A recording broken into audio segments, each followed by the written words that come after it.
All right, let me go get their shout out real quick. Goddamn. So fucking tough. It went really good. That's really good. I'm glad that your stream went really well. I don't understand what Zia was at the end. I switched between a couple ones. That's why you heard me. So, but I stayed in the same area to confuse you. Oh, it's this one. Fuck. This is the one Lava hates chasing me on. Do we still do random, or can we choose? Yeah. Not random. Fuck. Yeah, this is the one Lava absolutely hates chasing me on. No, not this one. Yeah. Guys, I want to be this. Fuck. Oh, and my item is still on the grid. Okay. Oh, I no. really want to be that. I swear to God, if you I have know what the you want to item be, and ability- I think you can. Do you think I can? I think you can. Oh my god.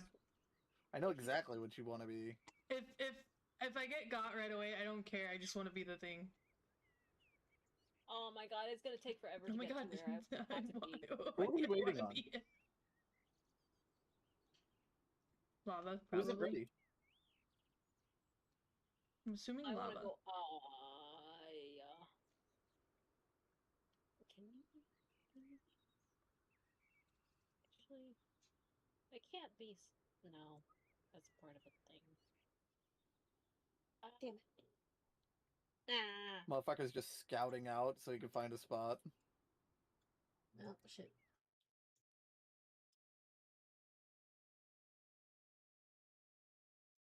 They say that Appalachia is one of the most terrifying and mysterious places in the world. And today I want to share with you 3 stories from the region. And if you're interested in a variety of dark topics like cults, famous hauntings, and mysterious disappearances, we post once a week, so make sure you like this video, subscribe to this channel, and hit that notification bell. And before we dive in today, let me know if you know any of the rules of Appalachia.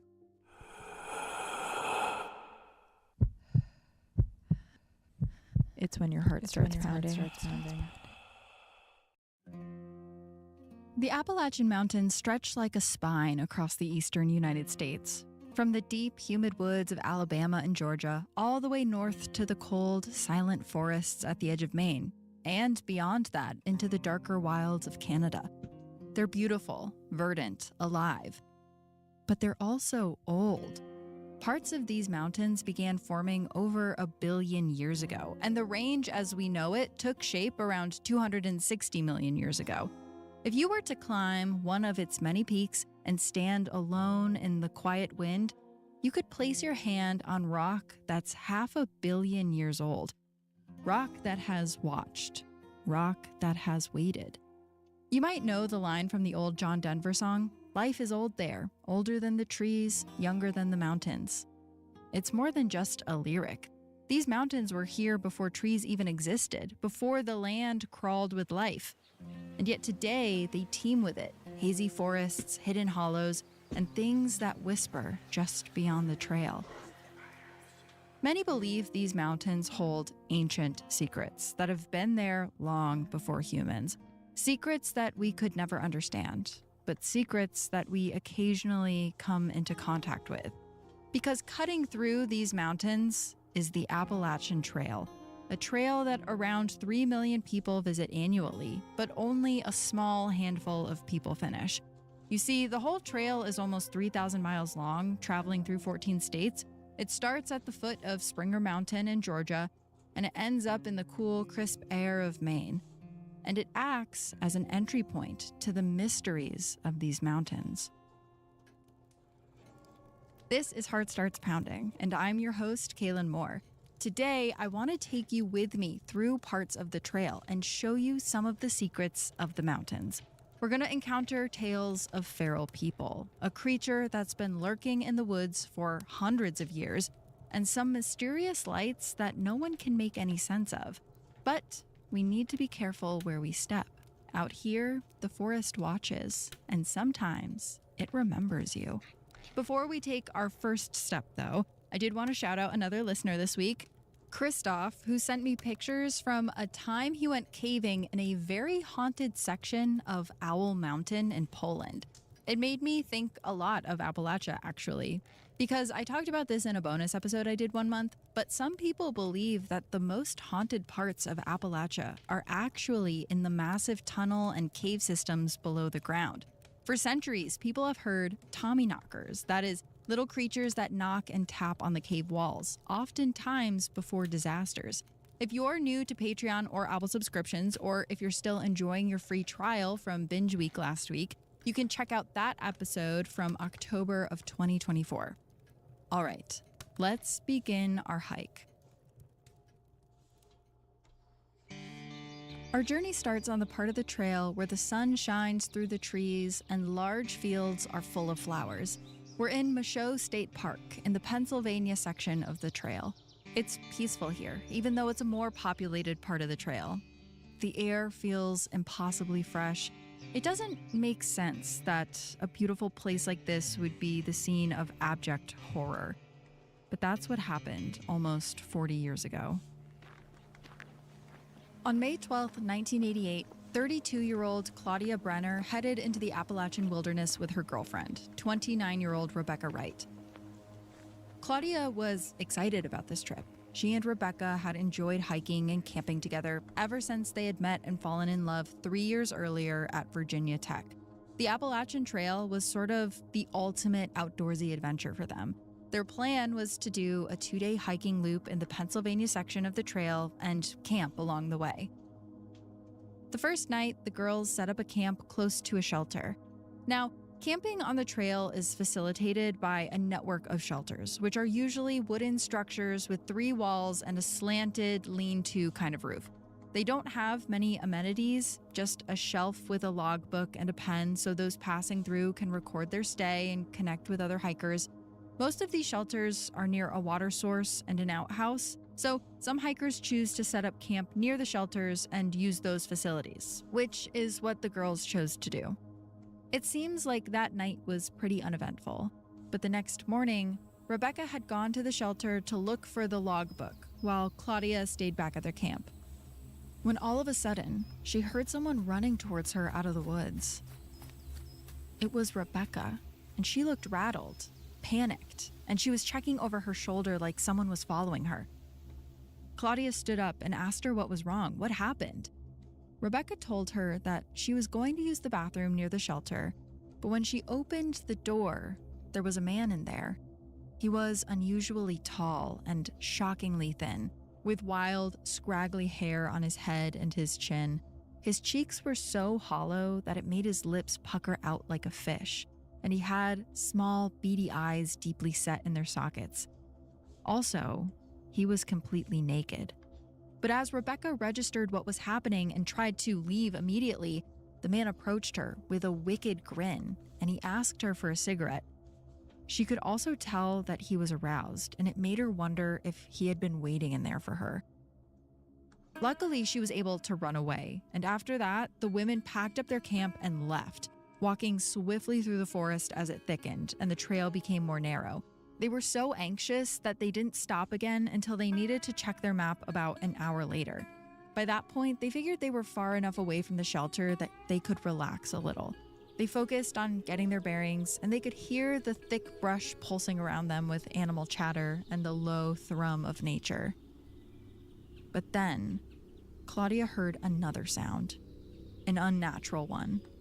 It was the sound of someone stepping on leaves. She whipped around to see a man emerging from the trees. Tall, gaunt, with sunken cheeks and wild hair, it was the same man. He had followed them. Only this time, he was fully clothed. And not only that, on his right shoulder there was a leather strap that connected to a .22 caliber rifle. He approached the women, who had nowhere to go. There was no one else around, nothing but miles of trees until the next shelter. So maybe that instinct, not fight, not flight, but freeze, set in. He told them that they seemed lost, likely referring to the map that they were holding, but the women didn't want to make small talk with him. It's not entirely clear how long this interaction lasted, but at some point, Claudia and Rebecca were able to get away from the man and continued on their hike. They walked at an elevated pace until they got to the next shelter, the sense of eyes on their backs the entire time.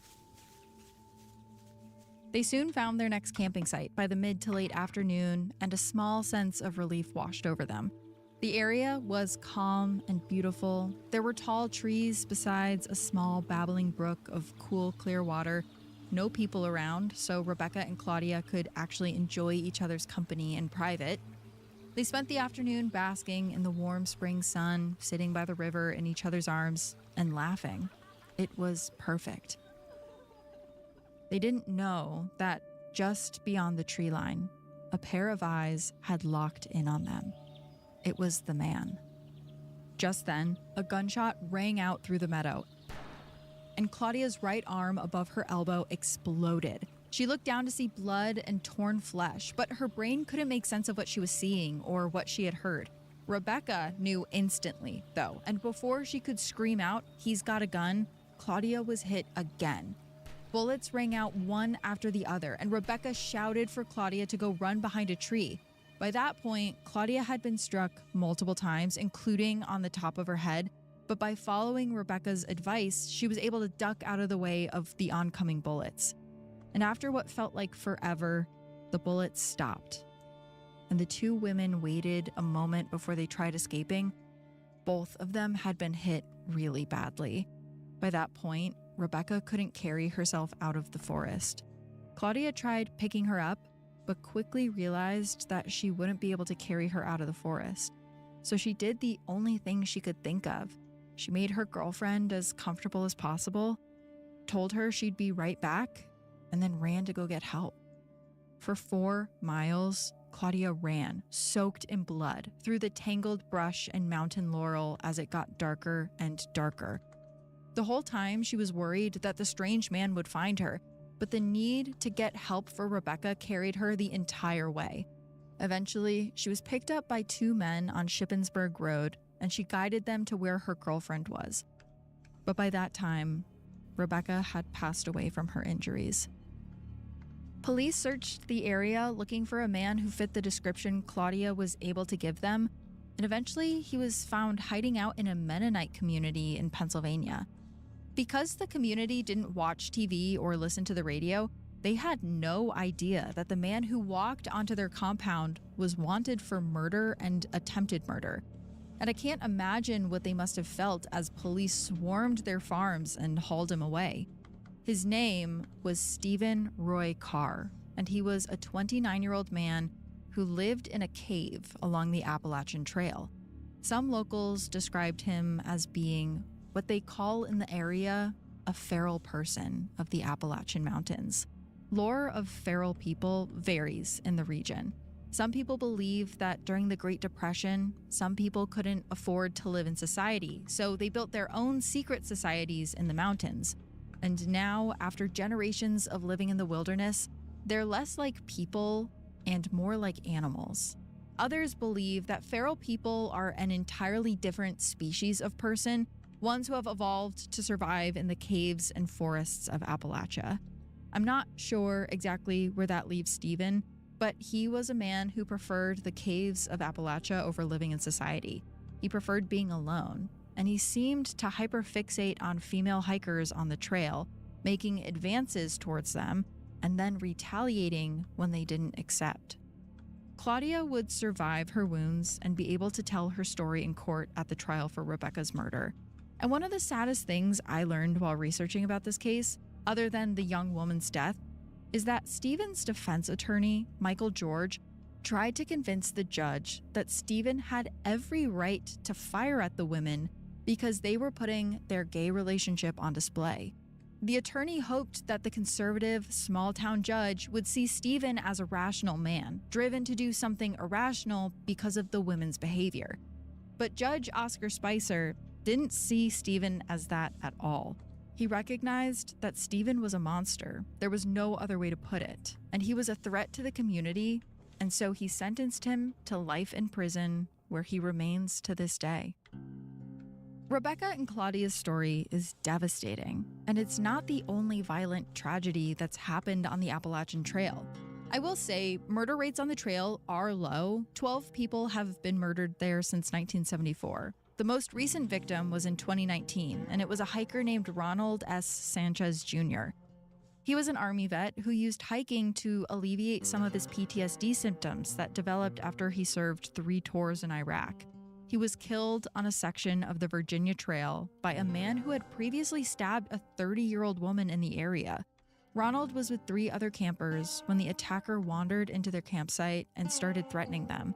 And when Ronald confronted the man to protect the people he was with, he was stabbed repeatedly.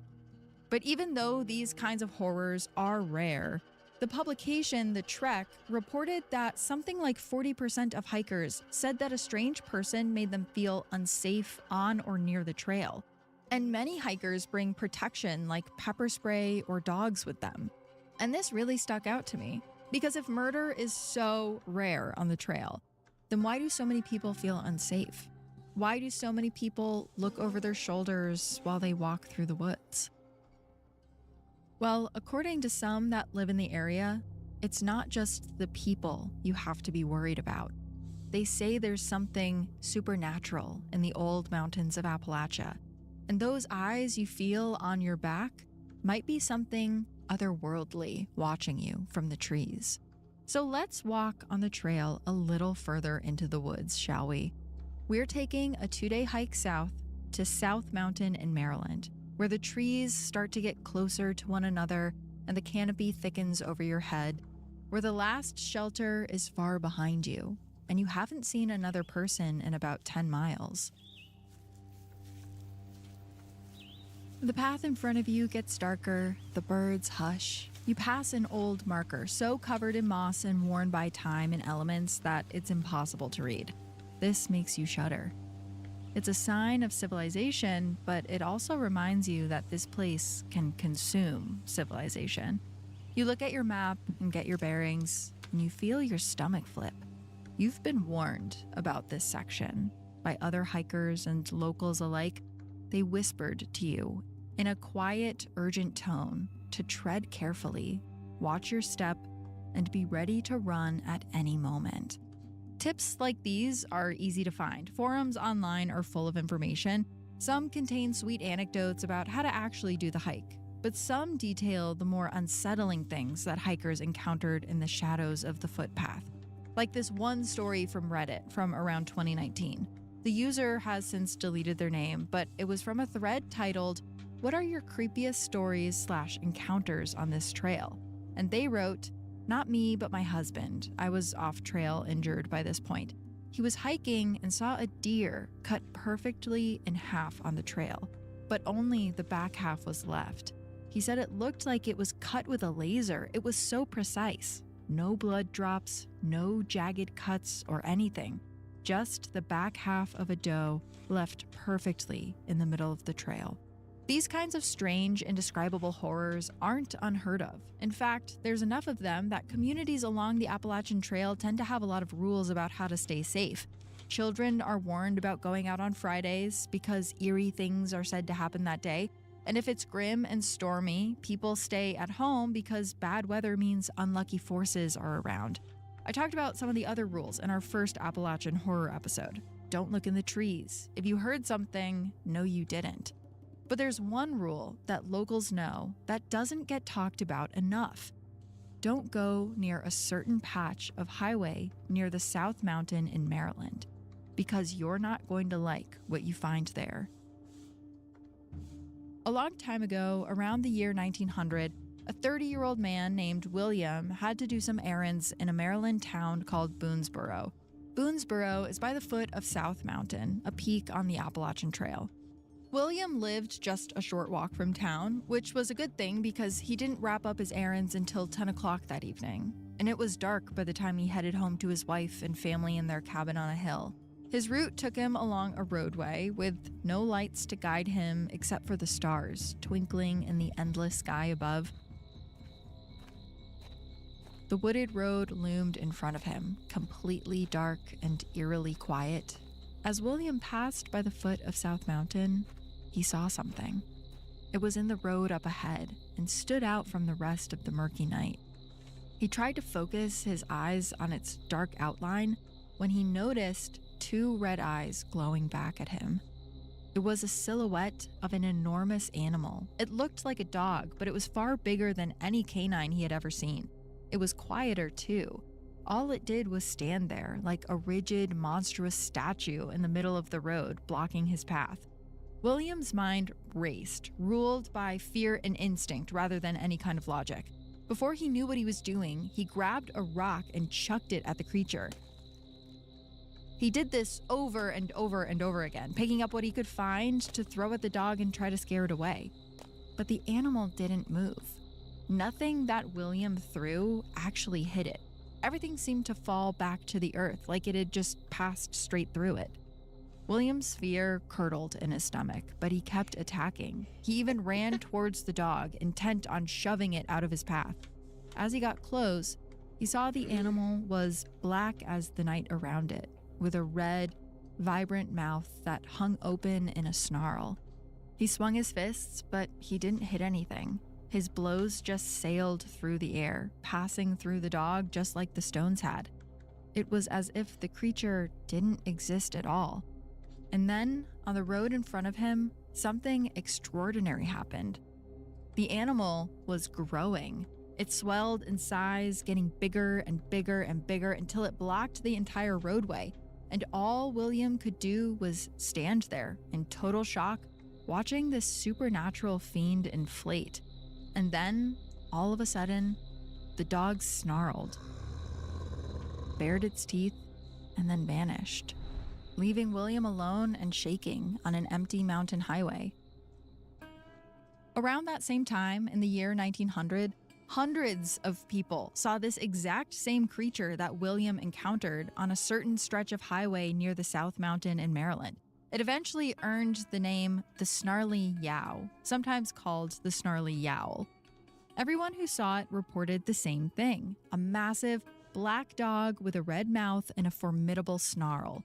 Locals who saw it always spotted it at various points along the same route. It came down a narrow mountain path, crossed the National Pike Highway, went down another hill, crossed a stream, and then disappeared into a canyon.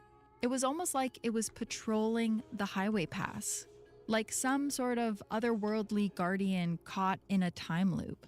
At the time, some thought it was a new species of animal that lived nearby, but they realized that that didn't really make sense, mostly because it left no evidence of its existence. No tracks, no hair, nothing. And those who encountered it claimed that when they threw things at it, just like William had done, those things just went through its entire body instead of hitting it.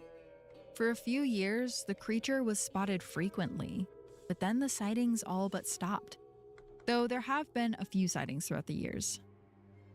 In 1975, there was a bus of kids returning from a field trip in Washington. During the ride home, the driver noticed a black dog standing off to the side of the road. He slowed down to pass it, but in the rear view, he could see the dog sprinting towards the bus at an unnaturally fast speed. So the driver sped up, but no matter how fast he went, the dog was faster, and eventually it overtook the bus. And then it stopped right in front of it. The driver slammed on the brakes, bracing himself for what was to come. The kids all screamed as they screeched to a halt.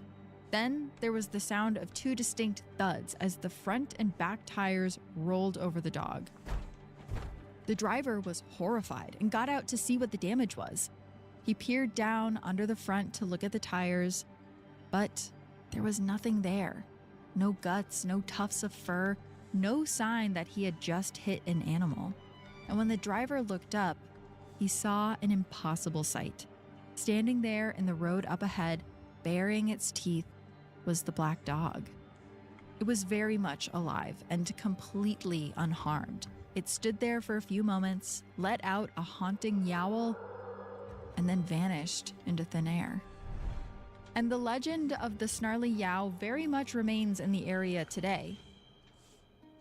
It's said to appear in front of cars, sometimes standing upright on its back legs, but it's never hit by vehicles since they always just go right through it. It can also run very fast, faster than a horse going at a full sprint. Some consider the snarly yow a bad omen. They say if you see it 3 times, you'll die. Some have also suggested hikers of the Appalachian Trail squeeze their eyes shut while walking through the area. You just don't want to risk the creature crossing your path 3 times. In variations of its lore, it also makes a yowling noise, hence the name snarly yow. And as you walk through the forest with your eyes closed, you may hear it scream in the distance. And if you do, the only option you have is to squeeze your eyes even tighter. No one exactly knows where the creature comes from. Some believe it's as ancient as the area it inhabits, but others think that German immigrants maybe brought the creature to the States in the 1700s when they settled the area. They were the first ones to actually see it, after all. And from what I've researched, I actually haven't found any legends of the snarly yowl from the Native American tribes in the area. So maybe it did somehow come over with the Germans and now it's forever cursed to stalk the land. There are plenty of legends in Germany at the time about a black dog with glowing red eyes.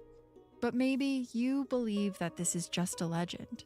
And as you walk through South Mountain where the yowl stalks, you won't look over your shoulder. You won't turn your head when you hear a terrifying otherworldly howl, but you will come to a sign on the summit eventually. And when you brush away the dirt and leaves, you'll read 4 words that the locals don't want you to ignore. Beware the snarly yow. More after the break. For our last story, I want to tell you about one of the trail's eeriest unsolved mysteries. But first, you need to go even further into the woods. We are heading to Boone, North Carolina. You hurry down an ever-darkening, meandering trail. The terrain goes up an incline, and soon you're not walking, but almost climbing. Your legs ache as you navigate rocky outcrops and densely wooded cliffs, but you keep going because night is coming. You were hoping to reach the next shelter before dusk, but the sun is vanishing fast, and soon it's gone completely. An inky blackness descends around you. So you walk on in darkness for hours, trudging through the most desolate part of the trail in the middle of the night, with only the stars above lighting your way. When all of a sudden, you're out of the woods, standing on top of a mountain lookout. Out in front of you are looming, shadowy mountain ridges, and that's when you see something that makes your heart flutter. A flurry of quivering lights peppering the mountains and sky. Not stars, no. Some of them appear to be on the mountain. There's something else entirely. These are what's known as the Brown Mountain Lights, a mystery that still haunts the Appalachian Mountains to this day. A few decades ago, Dr. Daniel B. Caden was driving down the dark roads near this very mountain. Dr. Caden was an astronomy professor at Appalachian State University, and that night, he wanted to go look for a strange phenomenon in the sky that one of his students had told him about.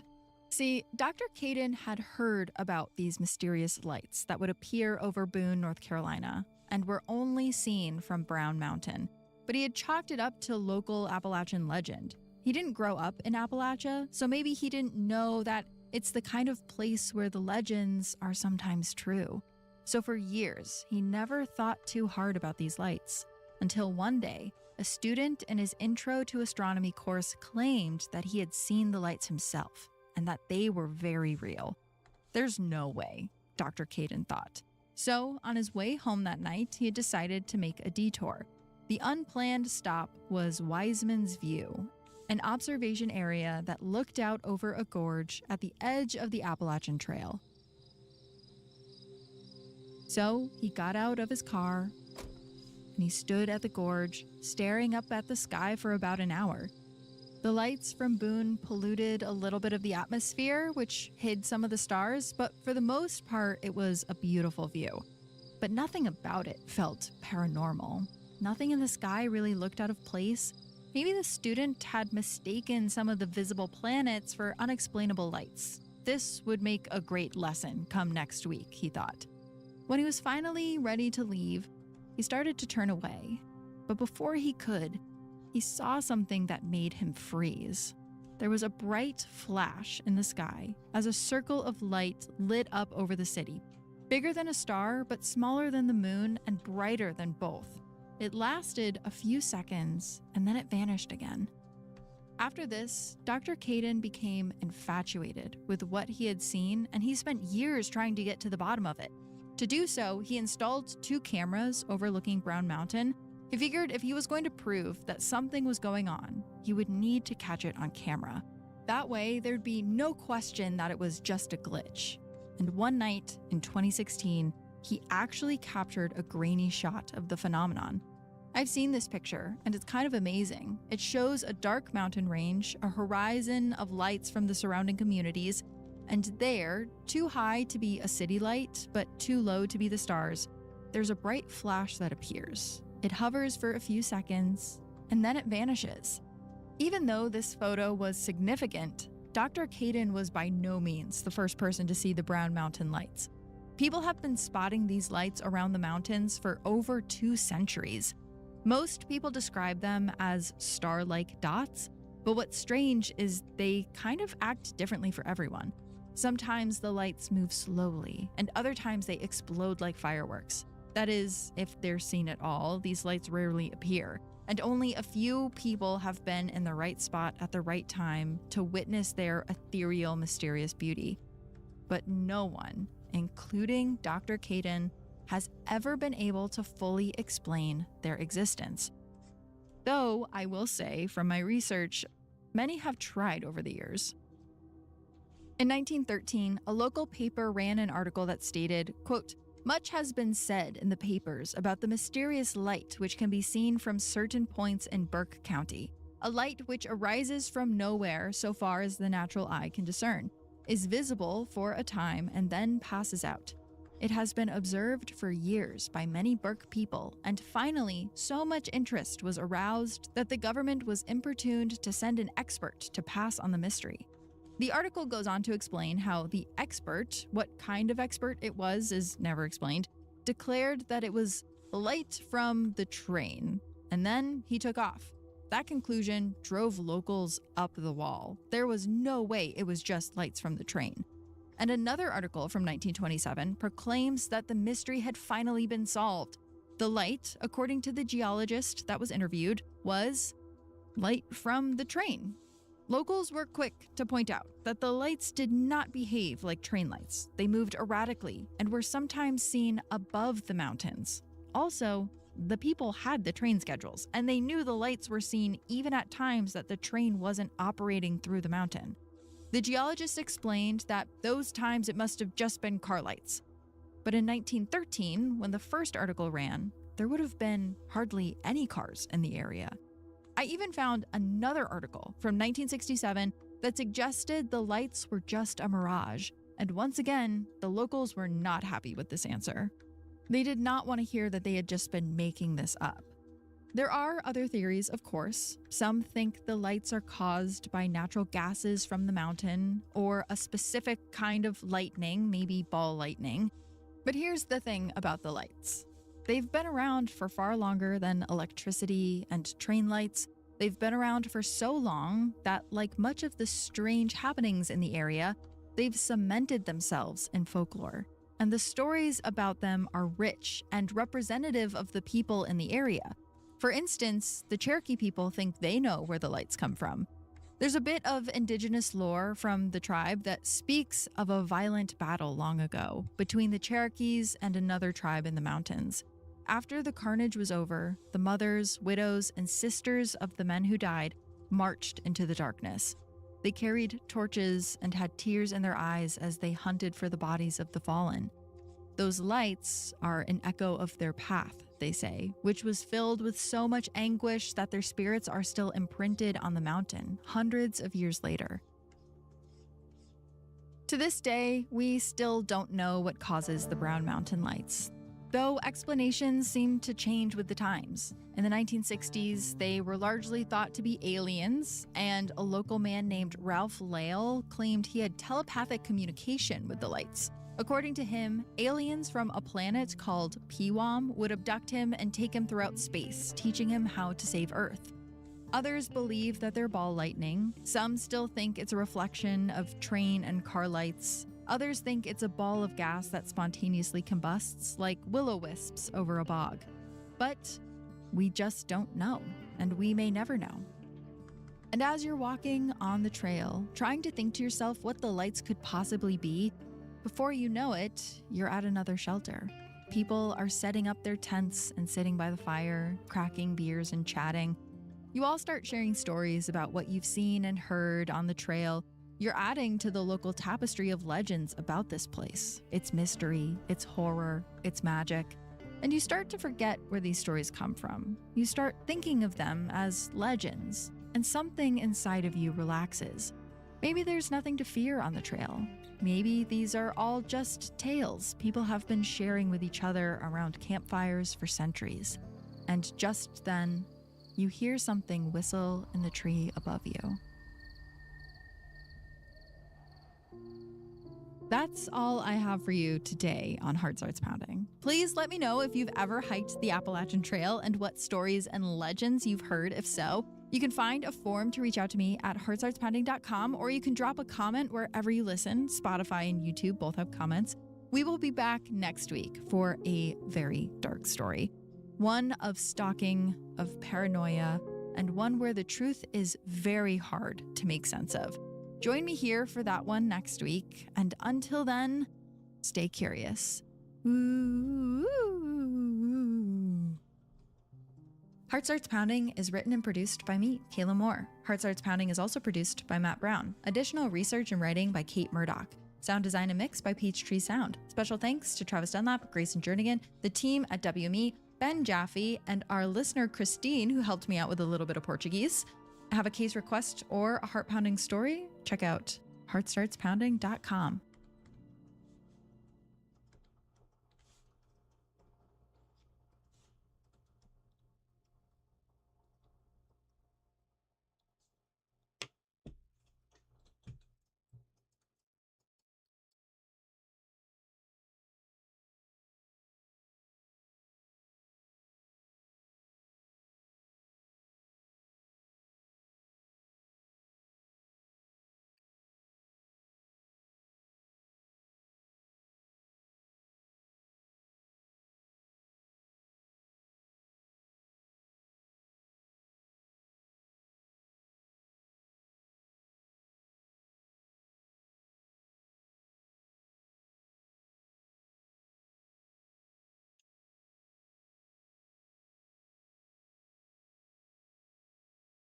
Man disappears in the middle of running a race. A woman walks into the woods and is never seen again. And a small town in the backwoods of Alaska swears there's something evil stalking them from the forest. Some say there's something supernatural happening in the Alaskan Triangle. What's really going on? Well, we're gonna get into all of that in today's video, and if you have a dark curiosity, make sure to like this video, subscribe to this channel, and hit that notification bell so you never miss a video of my dark creation.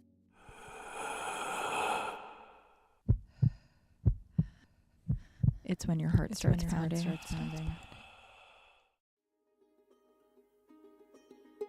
On July 3rd, 2012, 65-year-old Michael LeMater laced up his sneakers in preparation for a wilderness race on Mount Marathon. Mount Marathon sits far at the southern tip of Alaska, nestled between majestic fjords, glaciers, and the sea, in a small port town named Seward. Seward is just south of Anchorage and has barely 3,000 year-round residents. Its biggest draw is its annual wilderness race, the one that Michael was preparing for. It's been going on since 1915, and it's basically a 3-mile out and back. Every 4th of July, hundreds of runners race up and down the peak. If you think that sounds easy, because it's only 3 miles after all, well, it's definitely not. For the first mile plus, participants have to run up a straight incline, battling roots, rocks, cliffs, and dodging occasional encounters with bears. And when you finally reach the top, you go from climbing a mountain to sprinting down a cliff. And all the way, you're fighting against trees, mud, snow, and precipices that come out of nowhere, while the gravity of your own body urges you onwards.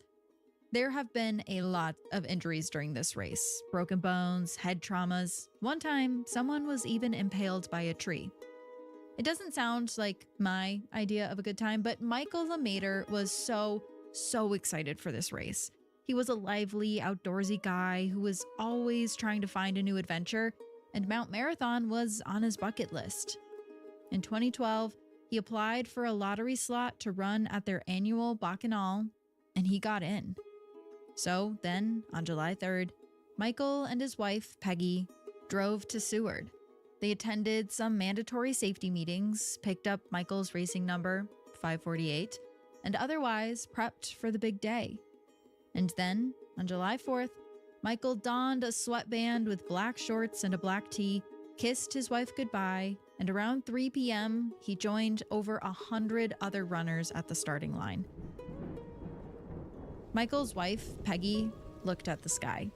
The weather was really bad that day, rainy and foggy, which made the whole course really slick. She wondered how that would affect the race, which was already hard on the athletes, and her poor husband, who was 65 after all. But it didn't stop the runners, or the hordes of fans who were packed in tight around her near the trail. The gun went off, and the runners were on their way. Over the next few hours, she watched as one by one they started crossing the finish line, but she didn't see Michael. She hadn't expected him to lead the pack, but when he still hadn't finished by 6 p.m., 3 hours after the race had started, she got worried. Even if he got a cramp, surely he'd be able to walk the whole thing in 3 hours. By 7:30 p.m., that worry turned to panic. She drove to the finish line with the couple's dog and waited for Michael, watching as the other runners were changing their clothes and going home for the night. They were all on the mountain with her husband. Surely someone must have seen him. But no one had. It was starting to get dark, and it was really cold. Michael had begun the race in just shorts. He must be freezing by this point. As she waited there, staring up at the rapidly darkening mountain, her dread kept getting stronger. She started honking her car horn and yelling into the wind, hoping that if Michael had gotten lost, he would hear her and know where to go. But he didn't appear.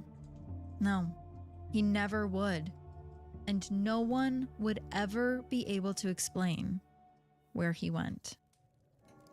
Welcome to Heart Starts Pounding, a podcast of horrors, hauntings, and mysteries. As always, I'm your host, Kaylin Moore. I'm not going to lie to you guys. There is something strange going on in Alaska. I have listeners there. I can see you when I look at my stats. And yet, I never hear from any of you. What's going on up there, guys? Are you okay? Well, some people claim that there's something supernatural about the area that leads to all sorts of strange disappearances and sightings of otherworldly creatures in the woods. And that's why they've even named it the Alaskan Triangle. After all, people go missing in Alaska at a rate that's 2 times higher than the rest of the United States. So, is it a vortex up there? Or is something else going on? We're gonna get into all of that today. But first, as you know, sometimes I hear from you guys, your darkly curious jobs, hobbies, and interests. And so today, I wanted to give a quick shout out to Eusebio, who listens to our show while working as a custodian in a haunted middle school. I think the only thing that would have made my middle school experience worse is if there were ghosts there. Or, I don't know, maybe that would have made it better, who's to say. But please keep it coming, you guys. Keep sending me your darkly curious jobs, interests, hobbies, whatever, and I will keep shouting them out. Okay, let's get back into it. Hours before Peggy drove down to the base of the mountain in search of Michael, a man named Tom was up on the mountain. He was the mid-course timekeeper, in charge of monitoring the runners coming through the turnaround point as they finished their uphill slog and then headed back down the mountain again. He had a big time pad with him, which had this mat attached to it. When the runners' feet hit the mat, there was actually a chip in their shoes that would record them and tell them their time. Tom had been doing this for 16 years, but It had been a long day that day. He'd been there with his team since the morning, and the bad weather had made the last few hours pretty unpleasant. So, 45 minutes after the last runner came through, Tom and his team packed up the time pad and water station, and then they headed down the mountain. But they didn't get far before they realized something was wrong. There was still one more racer, and he was making his way up the mountain. It was Michael LeMaitre. Michael was moving really slowly, but he didn't seem injured or anything. Tom told him that he was almost at the turnaround point. It was only 200 meters away. In fact, Tom could even see it from where he stood, and he pointed to it and told Michael where to go. Then they parted ways. Tom headed back to Seward while Michael continued on. And it's believed that that's the last time anyone saw Michael. Based on his timing, Michael was expected to arrive in downtown Seward around 7:30 p.m., but he didn't show up. So Peggy frantically called the number she had for the race officials and begged them to get a search and rescue going. They did, eventually, but not until around 10:30 p.m. By that point, the sun had set, and the searchers had to comb the cold mountainside in the dark. They didn't get any infrared assistance until a state trooper helicopter showed up sometime around 1 a.m. and searched the area from the skies.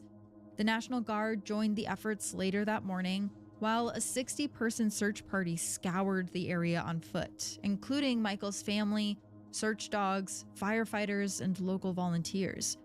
And even with everyone coming together, they still couldn't find him anywhere. They couldn't even find any trace of him.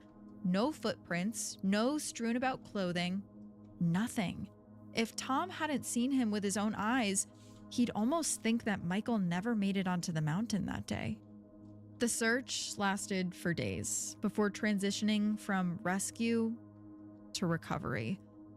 And investigations tend to slow down when that happens, when there's not as much urgency to find someone before they pass away.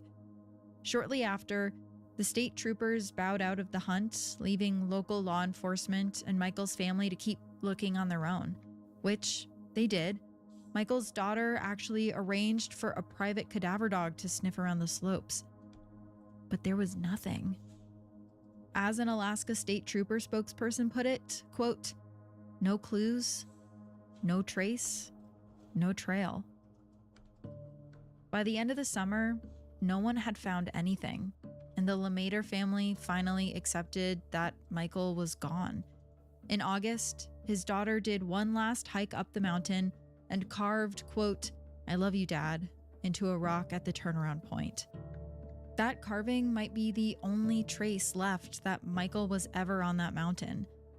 So, the obvious question that many people are still asking today is, where did he go? Some think that it was just a tragic accident. Because the halfway timer was taken down and no one was at the turnaround point, Michael may have simply missed it. Maybe he kept running and didn't realize his mistake until he was totally lost. It was cold that night, so he could have died of hypothermia while waiting for help or trying to find his way back. Michael wouldn't have necessarily known how to spot the halfway mark without an official there. He didn't run the course ahead of time like he was supposed to. This was a huge safety issue, and it actually violated a race rule. Others think that he didn't get lost, per se. More like something happened that incapacitated him, like a heart attack or a bad injury. He could have fallen into a crevasse or a dense foliage area that searchers just couldn't get to. Another theory is that Michael escaped, as in faked his own death so he could run off and start a new life. But his family argued that he would never do something like that. He was close to retirement, and he had just bought a camper he intended on using to see more of the state. He was eager to spend more time with his family, not run away from them, and plus he only had the clothes on his back. There are easier ways to disappear if that's really what you want to do, and we can sidebar about that later if you're interested. But here are the facts of this case that I keep coming back to.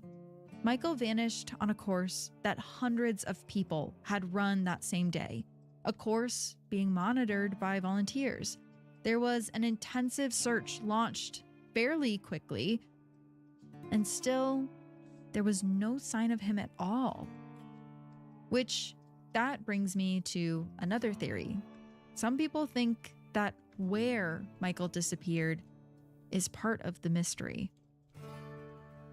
You see, Seward sits at the southern tip of what's known to locals as the Alaskan Triangle, a region that covers 200,000 square miles of the state and roughly extends to its three major cities, Juneau, Anchorage, and Utqiagvik.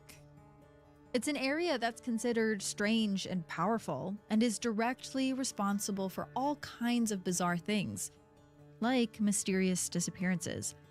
Lots of mysterious disappearances. I mean, it's pretty serious. Statistics vary a bit, but some sources say that since the 1970s, there have been around 20,000 missing persons there. That equates to double the national average. It's also a huge number for a state that doesn't actually have a lot of people living in it.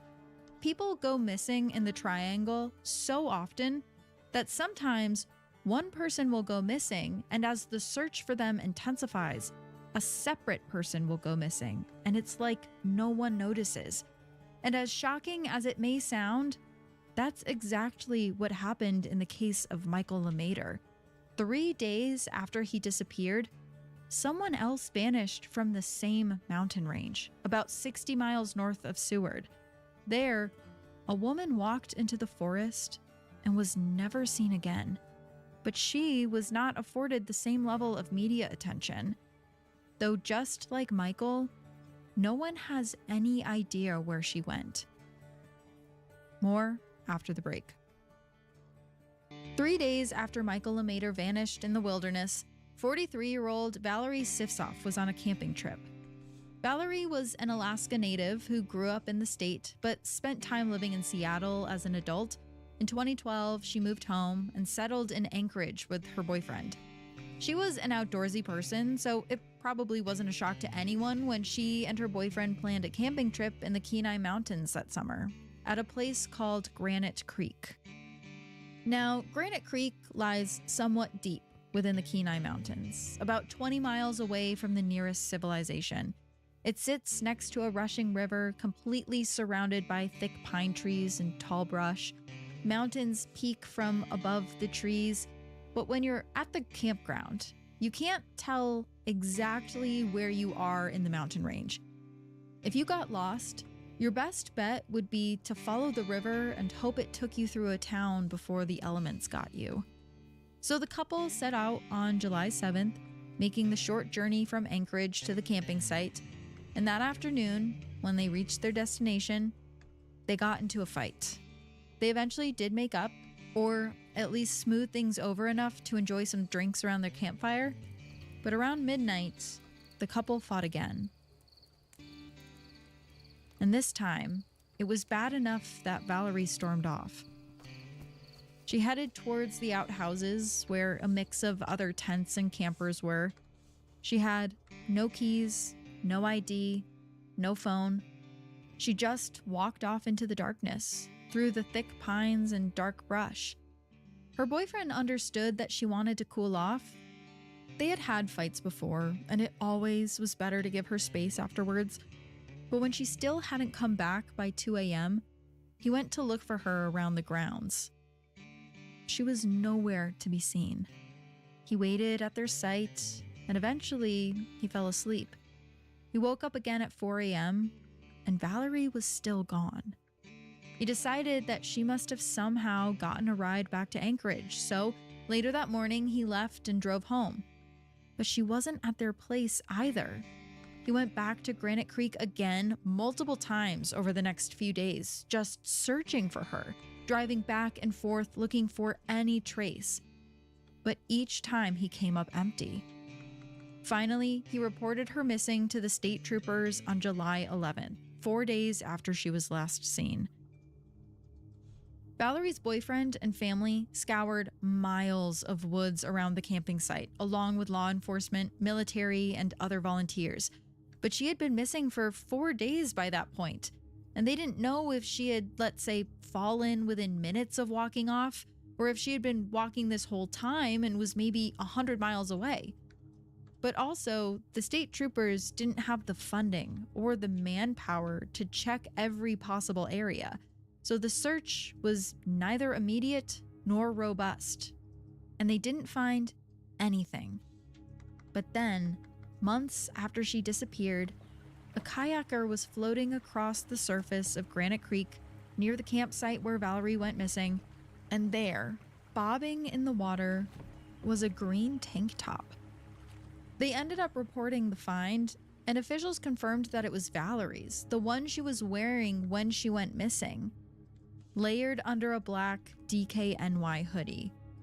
And then, in October, her family scoured the area around the creek yet again, and about a half mile from Valerie's campsite, they found something else. A swath of black fabric, stuck in a log jam. They didn't touch it. Instead, they called it into officials, and when it was finally pulled out and examined, authorities realized it was a pretty significant find. It was Valerie's black DKNY hoodie. It seemed like the searchers and Valerie's family were getting somewhat close to locating her. Maybe the clothes were acting like breadcrumbs, leading them to her location. But they didn't find anything else after that. No more clothes, and no Valerie. And to this very day, she still hasn't been found. So again, the question is, where did she go?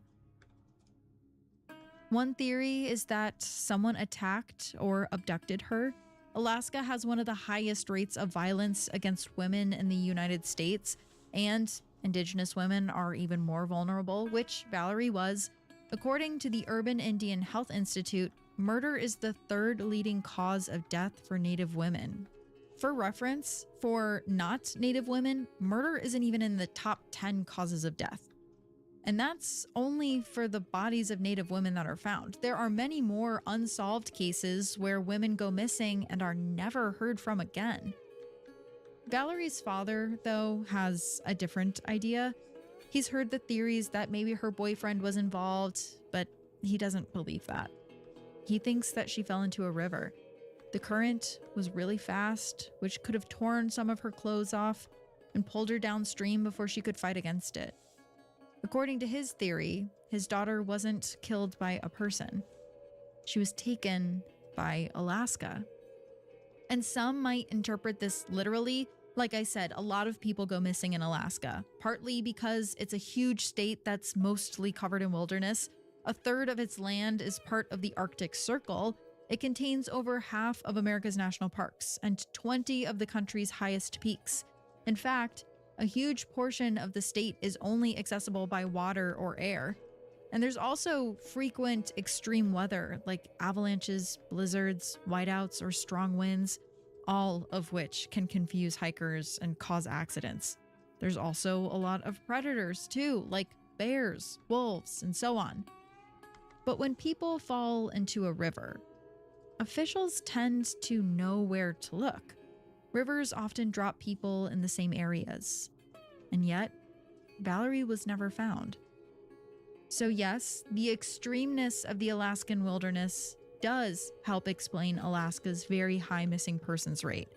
But it doesn't necessarily account for some of the more inexplicable cases.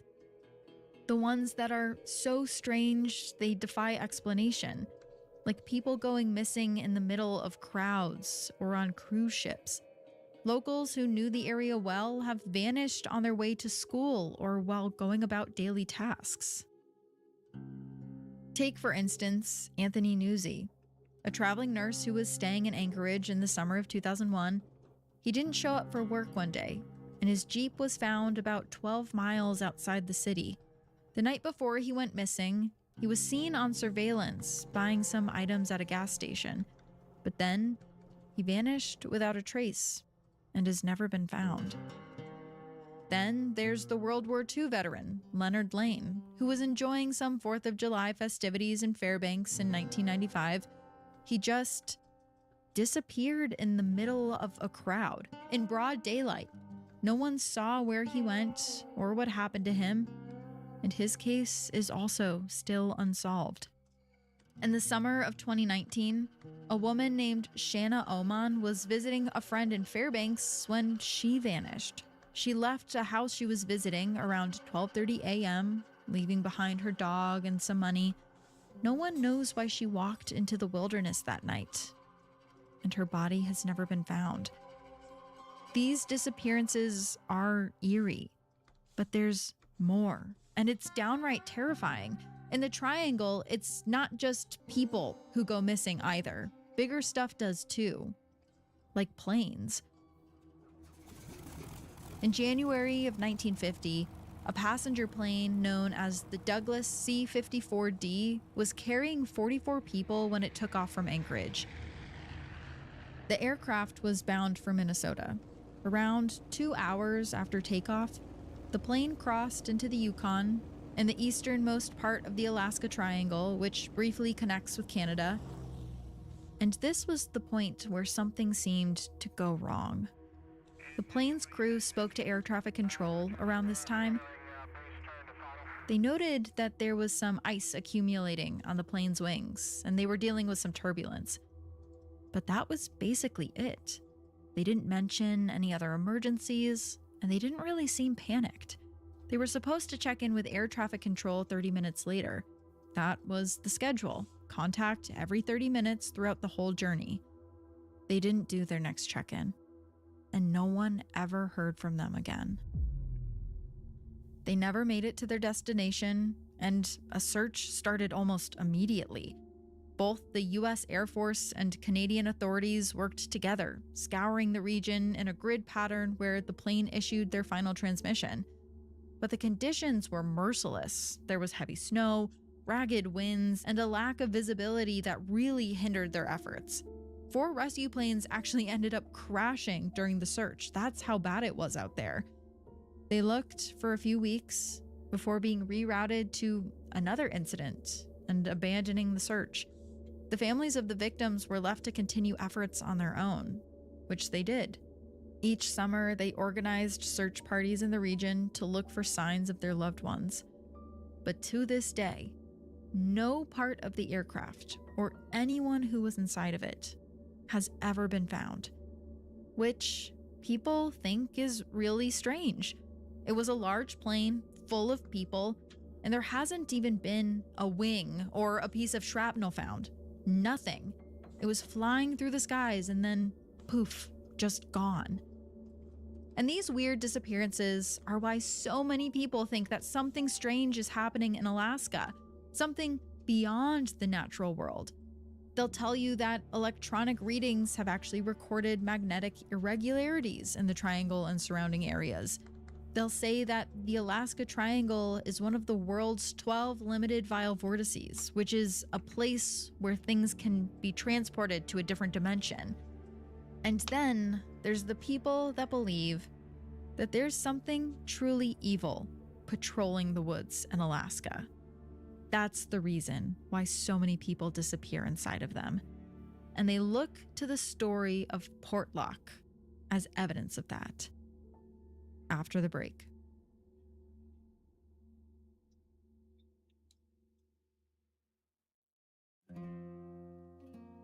In southern Alaska, grazing the western edge of the Alaska Triangle is a town called Portlock. Back in the day, it was a small fishing village on the Port Chatham Bay. It's very remote and was first discovered by a captain in 1786 who was really impressed with the place. I mean, who wouldn't be? It was gorgeous, nestled between the ocean and the mountains. It was also near a swatch of calm water that was perfect for salmon fishing. But despite it being such an ideal spot, no indigenous tribes lived there. They inhabited the areas nearby, but Portlock was like a dead zone, as if they knew something about it and understood that the best way to handle the area was to stay away. And eventually, it became clear why. In 1900, an American firm set up a salmon cannery there, and a settlement blossomed around it. But only 5 years into the endeavor, a mysterious incident occurred. A short, vague logbook entry from 1905 is really the only clue we have about what happened there. A cannery supervisor had hastily scribbled a report stating that the cannery workers had fled in fear. They now refused to come back to work. And there's not much information about why they left, just something about a threat that came from the woods. Now, the settlement of Portlock was surrounded by forest, dense, regal greenery that sat in the shadow of stunning snow-capped mountains. What could have emerged from that forest that scared the employees that badly? It didn't say what the threat was, so we don't know. And whatever it was, it seemed like it went away, since according to the logbook, the workers all went back to the cannery that following season. For the next few years, all was well. Whatever it was seemed to have retreated into the wilderness it came from. But at some point, it came back. And when it did, people began to die. In 1921 or 1931, there's conflicting dates, a man named Andrew Kamluck was working at a logging site near Portlock. There was some heavy-duty machinery lying around near him, but he was busy with a manual task. Every so often, he stopped to wipe the sweat from his brow and sit on a bench for a moment.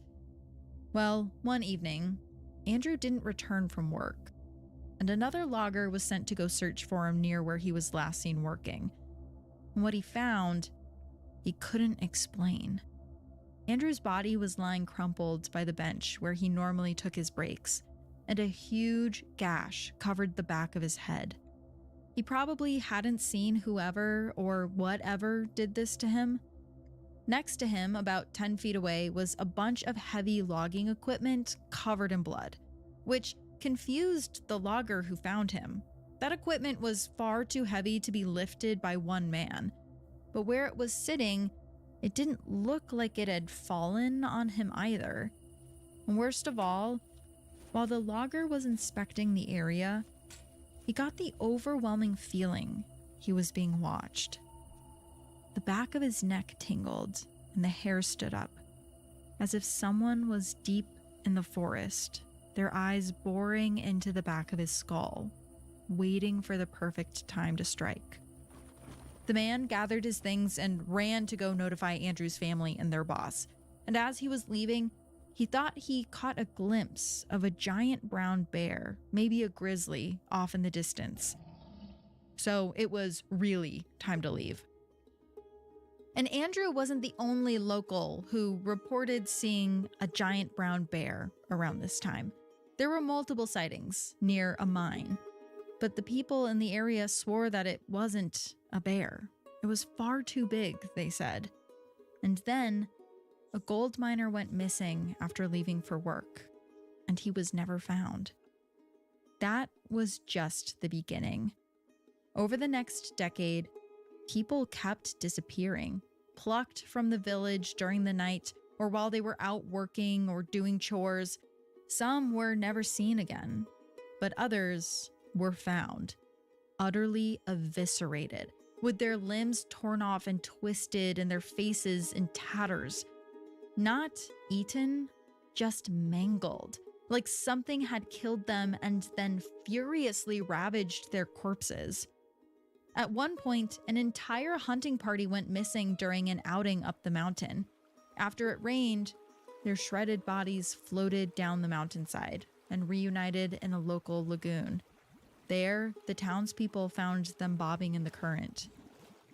Each time a body was found, the remains were horrific, and there was no indication of how they'd gotten that way. "It's the bear," some would shout, but others knew this wasn't a bear. The victims' wounds didn't have the same markings as a bear attack, and it wasn't the season or typical bear behavior to go rogue and attack so many civilians. It wasn't until another hunting party found something in the woods that they could confirm they weren't dealing with a standard predator. This was something else.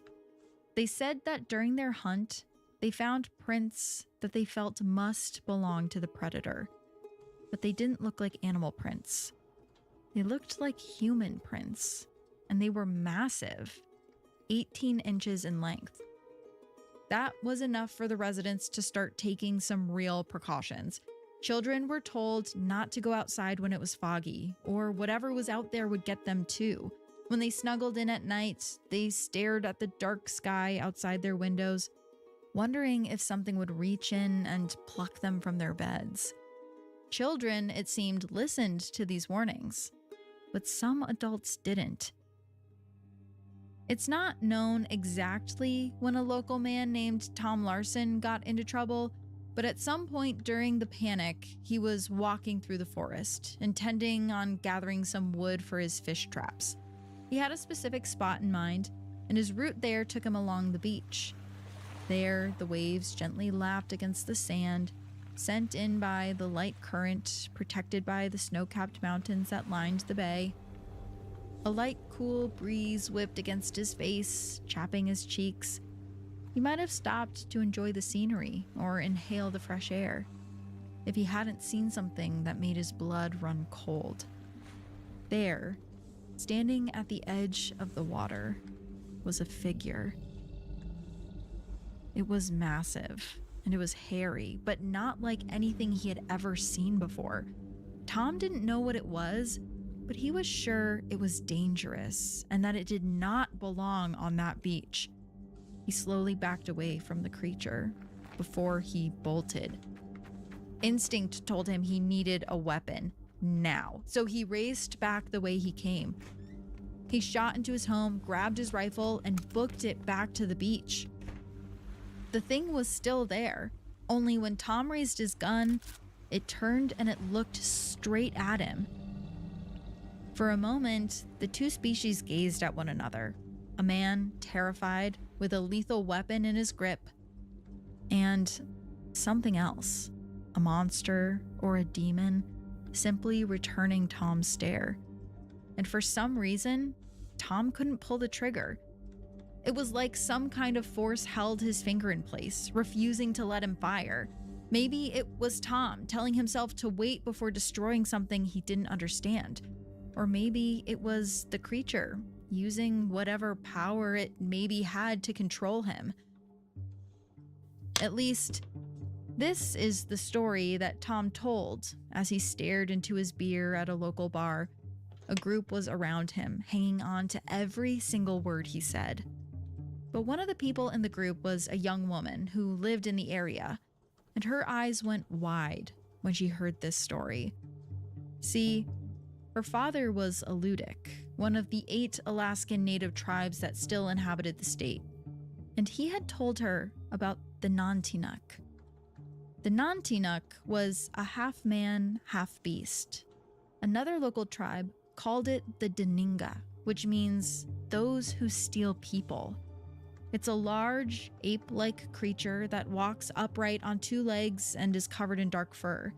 It announces itself through a series of yells and whistles, and is somewhere between 8 and 10 feet tall and around 6 feet wide. She was told that's why none of the tribes in the region lived in that specific area, even though the fishing was so good. There was something in the woods that didn't want them there, and they had no choice but to respect its wishes. Was this the creature that tormented Portlock for years, she wondered? Well, in 1949, this torment stopped because the entire town, seemingly overnight, just got up and left. Some claim that this was actually a gradual, natural exodus. The economy slowed down and it was too remote for modernity. But others say that they were driven out by the creature. A village elder who used to live in Portlock told the Anchorage Tribune that it was the latter.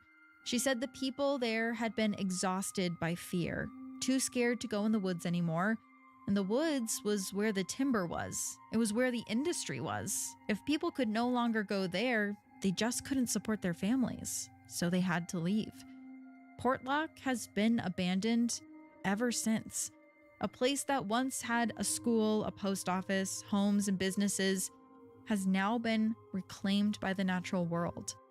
The structures are gone, with just bits of machinery lying around the forest floor, covered up by the stubborn greenery.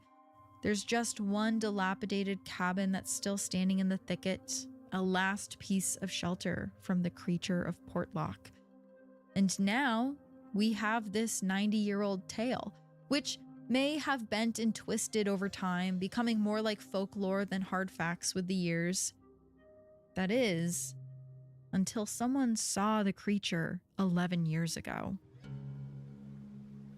In 2014, a girl named Sarah, her friend Ray, and Ray's brother were at Lake Iliamna, getting their boat set up for a camping trip.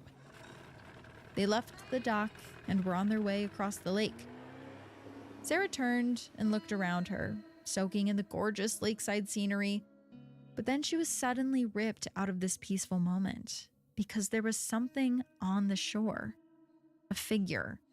Sarah couldn't really see it clearly, but she knew it was strange. It was massive, for one, about 9 or 10 feet tall, and it was covered in dark, long fur. It sent a shiver down her spine, and it sparked this feeling of dread inside of her. But it didn't chase after her and her friends. No, it just watched them with that same cold stare that can be felt from a mile away.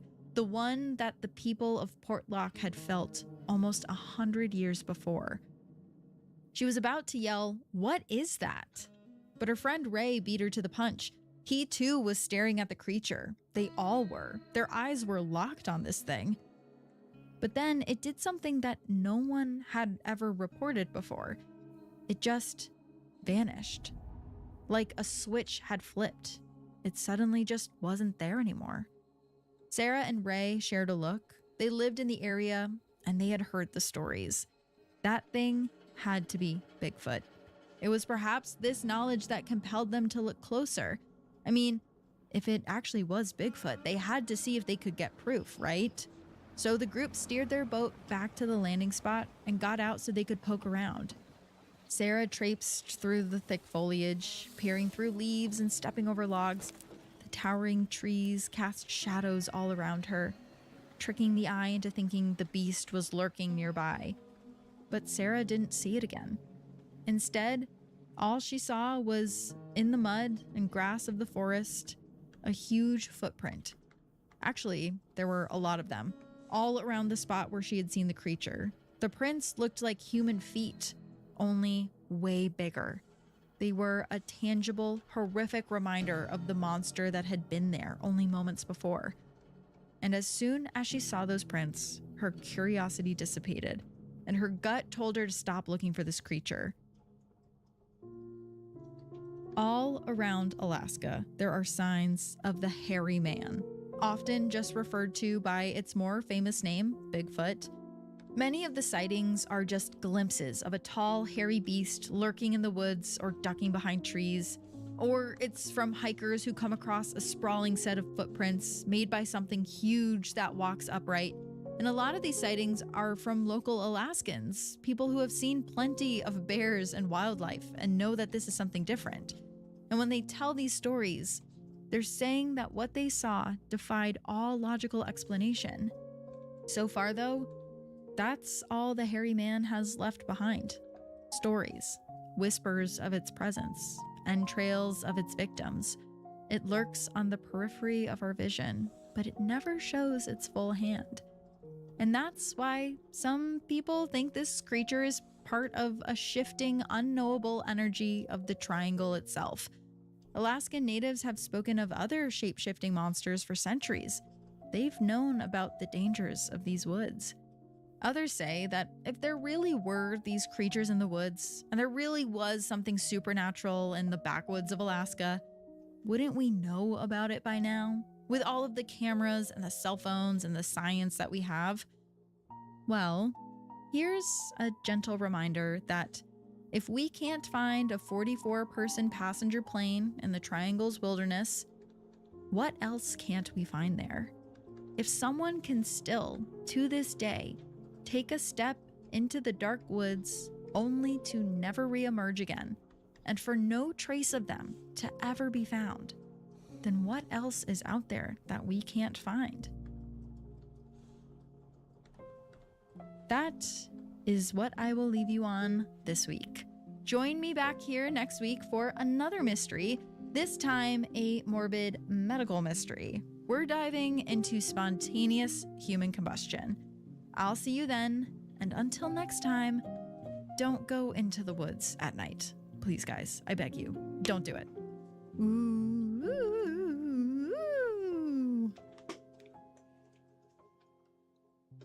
Heart Starts Pounding is written and produced by me, Kayla Moore. Heart Starts Pounding is also produced by Matt Brown. Our associate producer is Amanda Olson. Additional research and writing by Kate Murdoch. Sound design and mix by Peachtree Sound. Special thanks to Travis Dunlap, Grayson Jernigan, the team at WME, and Ben Jaffe. Have a heart-pounding story or a case request? Check out heartstartspounding.com. You can listen to Heart Starts Pounding anywhere you get your podcasts, including the free Odyssey app.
Something mysterious is happening in the Everglades. It seems to be a place that swallows things, people, airplanes, evidence. Some say that it's a kind of black hole where things can go into the Everglades, but they never come out. So today, I want to take you on a journey through some of the mysteries going on there. We're going to start on the outer edges of the Everglades and work our way towards the most remote and terrifying section. And the stories are going to get stranger and stranger as we go. And if you like mysterious disappearances, true crime that keeps you up at night, the real stories behind urban legends, and more, you're in the right place because you're just like me. I'm Kayla Moore, this is Heart Starts Pounding, and make sure you subscribe to this channel so you get our episodes every week.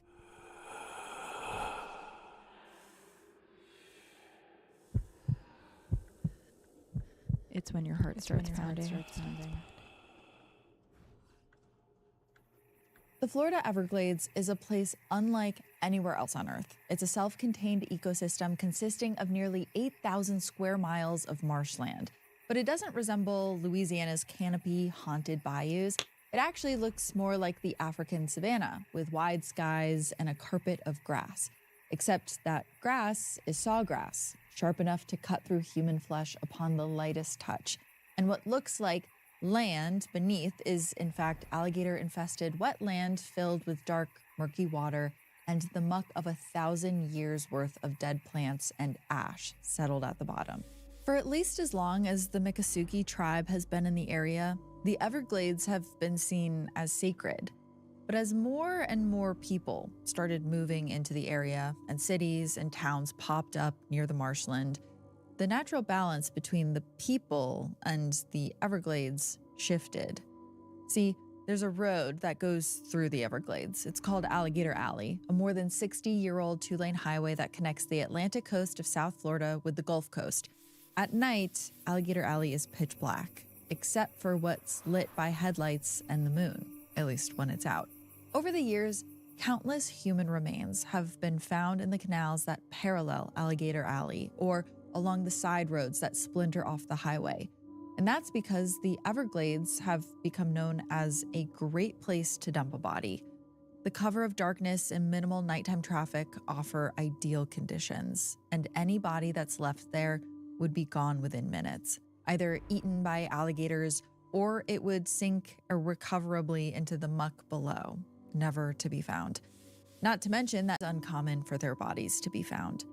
which is why it was so strange that for one summer in 1975, so many bodies of teen girls were discovered in the Everglades. One warm summer morning in South Florida in June of 1975, a 15-year-old girl named Gail Specie hopped into her family truck with her dad and brother for a day of fishing in the Everglades. The excursion took them up US Highway 27 beyond Alligator Alley to a secluded spot about 4 miles north of civilization's nearest outpost. Having found what looked like a good spot to fish, the Specie family pulled off the highway onto a gravel path. The only thing separating the road from the vast wetlands was a canal that ran parallel to the highway. Gail's dad gathered his fishing gear while she wandered out towards the water. As she neared the bank of the canal, though, her eyes were drawn towards something in a nearby thicket, something that didn't belong there. At first, Gail thought it was a pair of garbage bags until she saw the foot sticking out.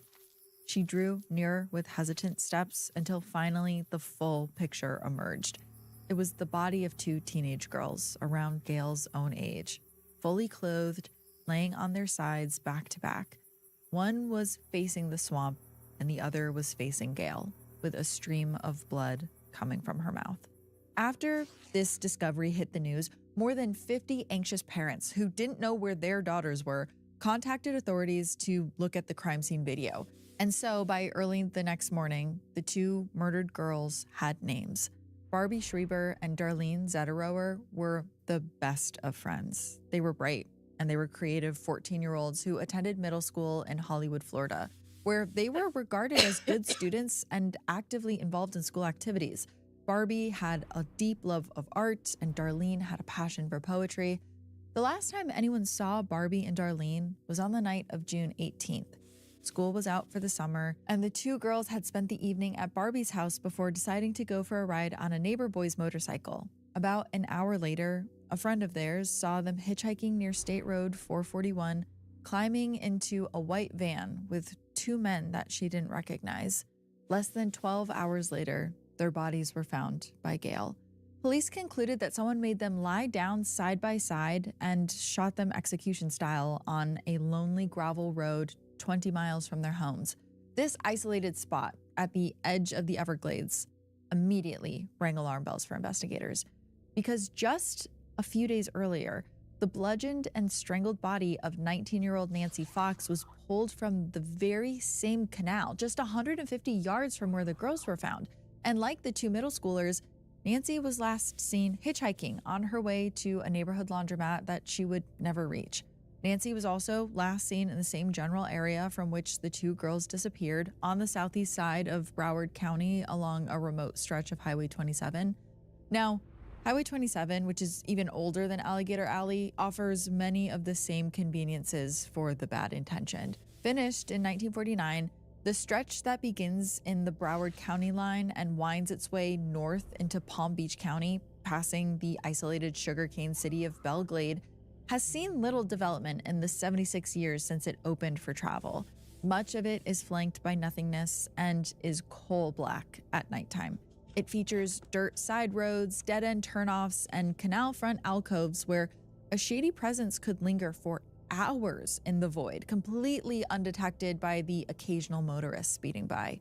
Just a few weeks after the other girls' bodies were found, on the afternoon of July 10th, another family, the Windovers, pulled off of this stretch of highway for a pit stop. The family turned south on Highway 27 and drove for about 5 miles until they came to a rest area with a small public park. They pulled inland and began unloading their picnic basket and blanket, and suddenly, Robert, the father, fully clothed body of a teen girl who would be identified as Robin Leslie Losh, a 14-year-old honor student fresh off of her freshman year of high school. The last people to see her alive were the employees of a convenience store near her house. The manager thought that she was acting peculiar, like she was stoned maybe, so he had his assistant manager kick her out. When she didn't return home that night, her parents reported her missing, and that was 2 days before she was found 16 miles west of her neighborhood, dead. The official cause of death was ruled as drowning. The medical examiner found no outward signs of violence, so he couldn't necessarily classify it as a homicide, but the circumstances were so suspicious. How did Robin, who was an award-winning swimmer, end up drowned in a canal 16 miles from her home? And how did Robin, who also, mind you, didn't drive, end up in such a remote area? Local newspapers picked up on the pattern. Here were 3 cases where young women and their teens disappeared from the same general area in southeast Broward, all within a 5-mile radius of one another. Eventually, they all ended up near or in a canal running parallel to Highway 27, 15 or more miles away from their homes, all on the edge of the Everglades. The Broward County Sheriff's Office, who investigated these cases, wasn't really sure that there was any connection. When they spoke to the press, Broward authorities didn't offer much opinion on who might be behind these crimes, but they did have a lot of opinions when it came to the victims. The chief of Broward's detective squad told the newspapers, quote, "Every one of these girls contributed to her own death. They were habitual hitchhikers, they were drug users, sexually promiscuous, with poor school records, and they exposed themselves to dangers." The sheriff himself, meanwhile, told the press that he was calling these the lifestyle murders because he attributed these teenagers' deaths to their so-called lifestyles. Instead of looking into the murders of 4 innocent teen girls, the detective just blamed it on them. And maybe he thought that this washed his hands of any responsibility, that he could just move on and no one would notice. But these murders kept happening. And the next one, Ronnie Sue Gorlin, was different. She didn't fit this profile that he had invented. Ronnie Gorlin was 27 years old, engaged to be married, and had a career. She was a respiratory therapist who grew up in South Florida but was now living in Pennsylvania. Ronnie had returned for the summer to spend some quality time with her parents. In mid-July, Ronnie and her folks went on a tropical jaunt to the Bahamas, and when they returned, her mom came down with a stomach bug so severe it landed her in the hospital. On the afternoon of July 22nd, Ronnie left her parents' home in Hollandale Beach in the southeast Broward County to visit her mom in the hospital. On the way there, she made a pit stop at the 163rd Street Shopping Center in North Miami Beach, and that evening, Ronnie's father reported her missing after she failed to ever make it to the hospital. Her car was found the following morning inside the 163rd Street Shopping Center parking lot. A mall security guard spotted the car parked at an odd angle blocking traffic, so he called the police to have it towed. When they arrived, they discovered that the vehicle had a flat rear tire with a puncture mark. And around the same time, a surveying crew found Ronnie's nude body floating face down in a canal in an underdeveloped part of Miami-Dade County, 12 miles west of where her car was found, and less than a mile east of Highway 27. She had been brutally assaulted with a knife, beaten unconscious, bitten, and then rolled into the canal to drown. Investigators formed a picture of what they believed happened to Ronnie. Her killer had either followed her to the shopping center parking lot or was lying in wait there, scoping it out for a crime of opportunity. Then they saw Ronnie get out of her leased Oldsmobile, walk towards the mall, and they waited until she entered the department store before approaching her car, and after making sure no one was looking, they punctured her tire with a sharp instrument. They then lingered, waiting for Ronnie to return, and once she did, the killer watched from a distance as she started her car, backed out of the parking spot, and quickly realized that one of her tires was flat. And that's when the killer presented himself to her as a good Samaritan, offering her a ride to the nearest tire shop. Only he didn't take her where he said he would. And that wasn't the only body found that month. Just 8 days later, a 21-year-old woman named Elise Rapp failed to return to her apartment after leaving for a quick run to the store. She was found dead the next morning, nude, savagely attacked, also bitten, beaten unconscious, and dumped in a canal to drown. The very same canal where Ronnie Gorlin had been found a week earlier, less than a mile away. But there was another chilling parallel to the crime. Elise's car, which was also leased, just like Ronnie's, was also found in a shopping center parking lot with a flat tire. Metro Miami-Dade police had no doubt that Ronnie and Elise were killed by the same person, a man, they believed. And now, the murders were front-page news. Reporters were calling these the canal murders. 6 young women slain. Was one killer responsible? Did their so-called lifestyles lead to their deaths? And of course, Ronnie Gorlin didn't fit the lifestyle mold at all, and neither did Elise Rapp. And after this, the bodies just kept surfacing. On October 26th, a man in West Broward found a woman's decomposing body partially concealed by weeds. And then on New Year's Day, 2 snake hunters stumbled upon the scattered bones of a teenage girl 20 feet from the bank of a remote canal in South Miami-Dade. And 10 days later, a similar story. 2 men cutting firewood in Pembroke Pines came across the body of a 17-year-old girl floating face down in a nearby canal. The body was fully clothed with a handbag strap wound tightly around her neck. Newspapers continued to cover the series as the body count just rose and rose and rose. By some counts, the tally of victims had risen to 14. A headline at the time tried to sound reassuring. It read, "Families won't give up search for girl's killer." But as the months wore on, news coverage grew more scant. After September 1976, not a word was printed about any of the cases until August of the following year, and then not again until 1982.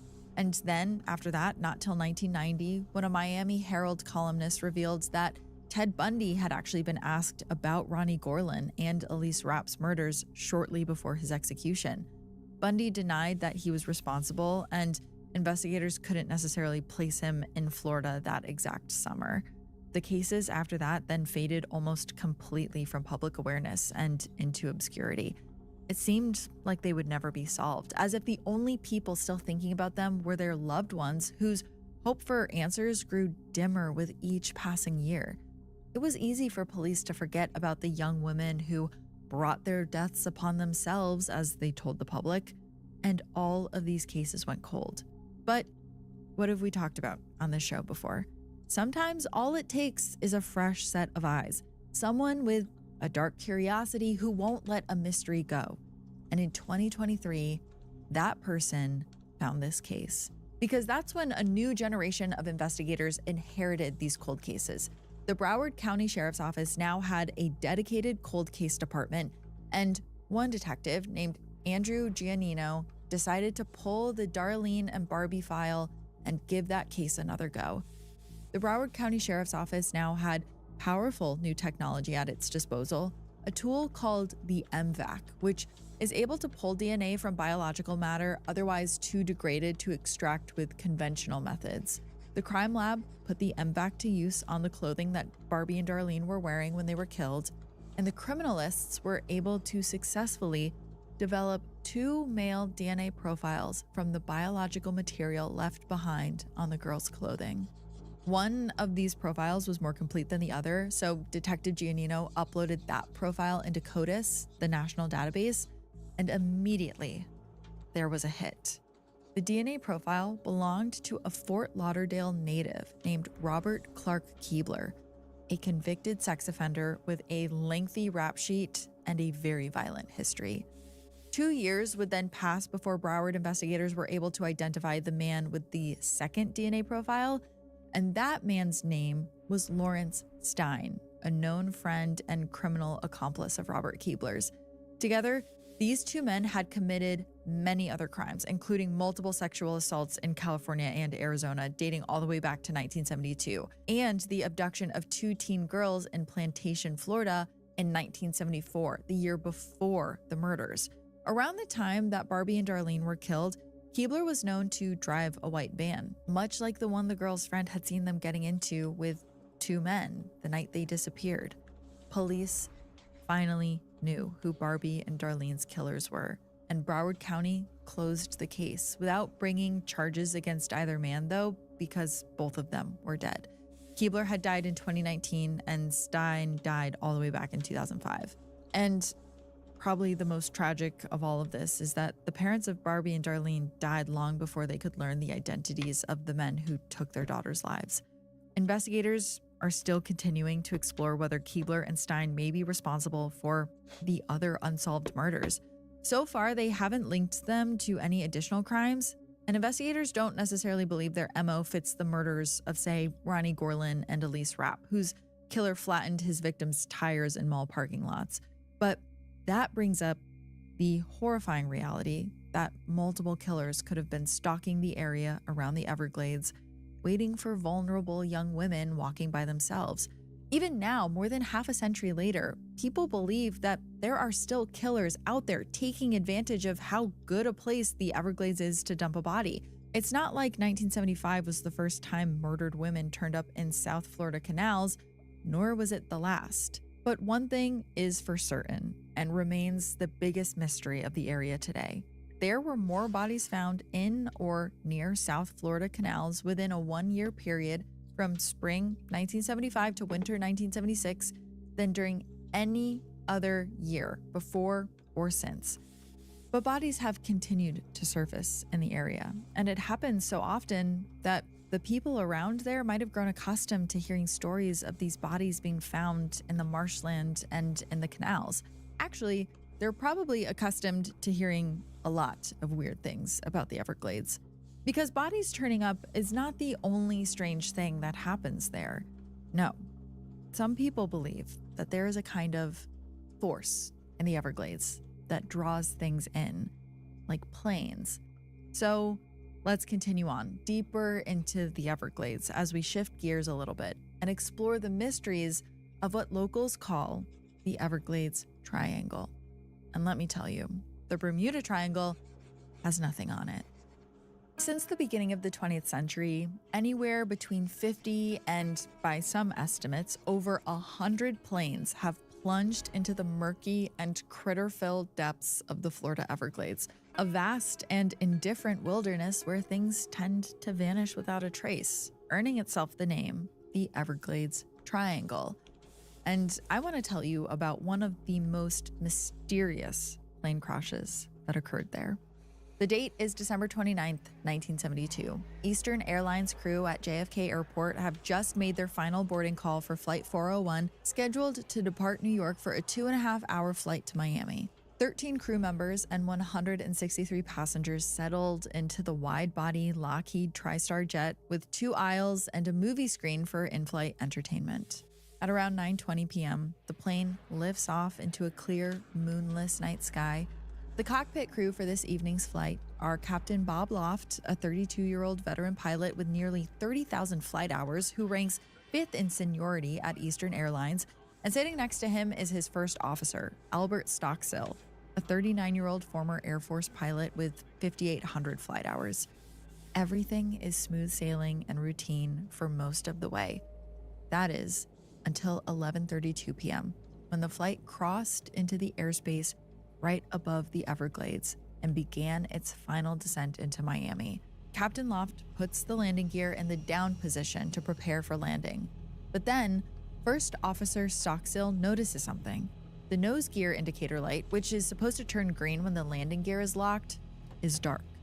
Stockstill and Loft tried to troubleshoot the problem. How did this happen? After a few frustrating minutes, they radio the control tower that they're going to need to circle until they figure out why their indicator light won't turn on all of a sudden. Stockstill engages the plane's autopilot system while he and Loft hunker down to solve the problem. He removes the nose gear light lens assembly, thinking that maybe the issue was with the bulb itself rather than with the plane's nose gear, and looking at the assembly seems to support this suspicion. But then, as he's trying to reconnect the assembly, it jams. Captain Loft tells his flight engineer, Don Repo, to go down below deck and do a visual inspection. At this point, the plane loses 100 feet in altitude, and the control tower notices and directs the crew to turn the aircraft left. Meanwhile, passengers in the cabin have little indication that anything is wrong. More than a third of them are still asleep. A few grow antsy about their arrival being delayed, and through the cabin windows, the passengers can only see the fog out there. The flight crew responds by requesting approval to turn back around towards the airport. The control tower grants this request, and Flight 401 begins turning. A few seconds later, though, First Officer Stockstill becomes puzzled when he notices the altitude continues to drop. "We did something to the altitude," he says to Captain Loft, who responds with confusion. Stockstill then asks, We're still at 2,000 feet, right? Loft looks at the altitude and shouts, Hey, what's happening here? A series of shrill warning beeps fill the cockpit. Down on the ground, a local airboat pilot named Bud Marquis, known around the community as Bullfrog Bud, is out frog gigging with his good friend Ray. The two of them watch as Flight 401 slams into the marshland. Instinct suddenly takes over, and Bud and Ray speed towards the wreckage in their airboat.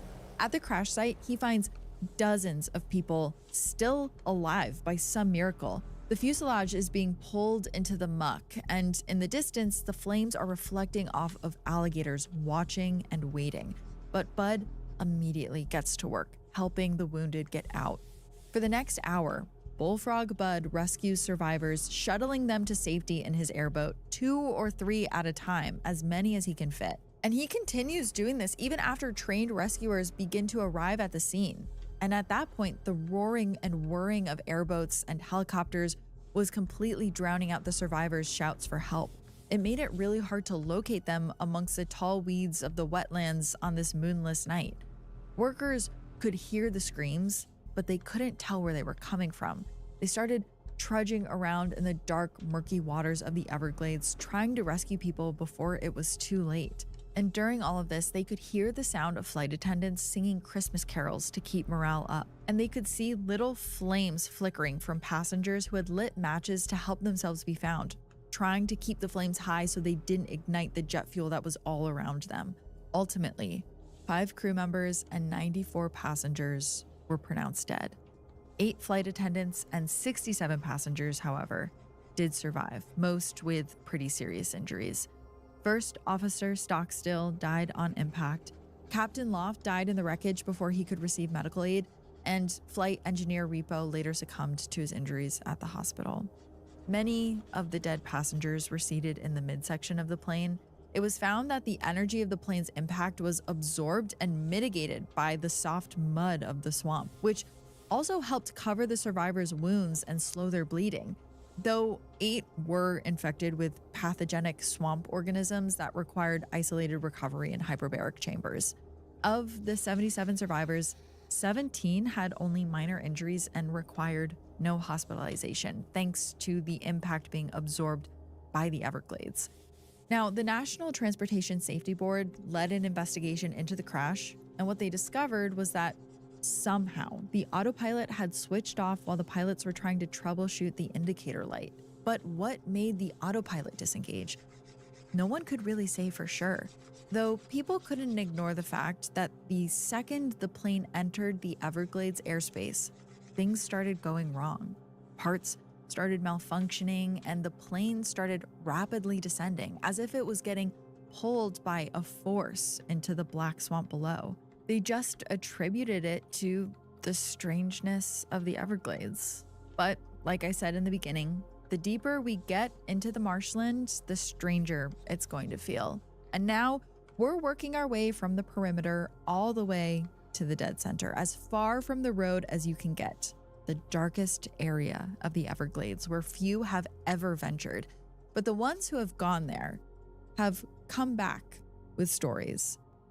Stories of a creature that lurks within the swamp. It was 1957, deep in the heart of Big Cypress Swamp on the western end of the Everglades. 3 friends had just spent the day deer hunting without much success, and now the sun was starting to set, the sky was darkening, and visibility was growing ever worse. So the 3 hunters found a dry spot where they pitched a tent, built a fire, and began cooking dinner. As they were preparing to eat, they heard a rustling in the dense scrub brush nearby. The 3 men froze and waited, hoping that whatever was making the sound would just trudge deeper into the swamp, away from them. For a few moments, all they heard was the crackling of their fire, until suddenly, a large, dark figure charged out of the brush and instantly demolished their tent. The men darted up and recoiled as the creature, which was hairy all over like an animal but retained the shape of a man, stormed their camp and began stealing their food. The 3 hunters began running breathlessly through the dark swamp until they reached their vehicle and sped away. The men had no idea who or what they had just seen. It looked like some hybrid of a man and an animal, but most memorably, whatever this thing was smelled really, really bad. What they saw that night wasn't the first and certainly wasn't the last sighting of a large, hairy, half-ape, half-man-like creature in the swamps and backwoods of Florida. Most of the reported sightings have been at nighttime. The creature generally stands 6 to 8 feet tall with thick, bristly brown or black fur, walking upright on 2 legs like a man. But the most distinctive feature is not what you see, it's what you smell.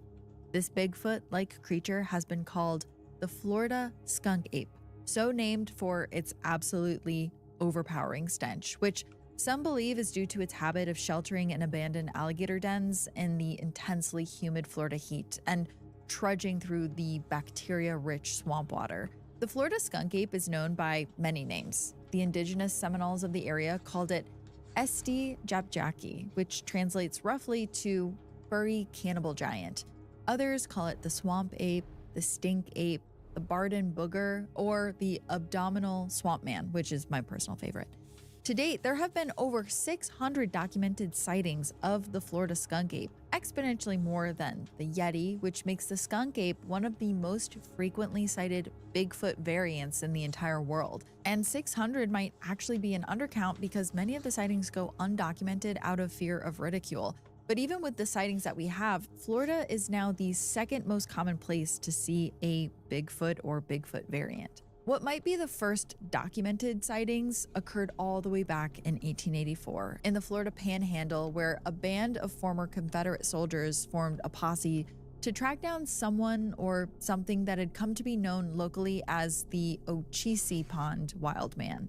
This so-called wild man had been reported hiding out at Chattahoochee Swamp, where he or it had been observed swimming in the lake from island to island and appearing to have foot-long hair covering his entire body.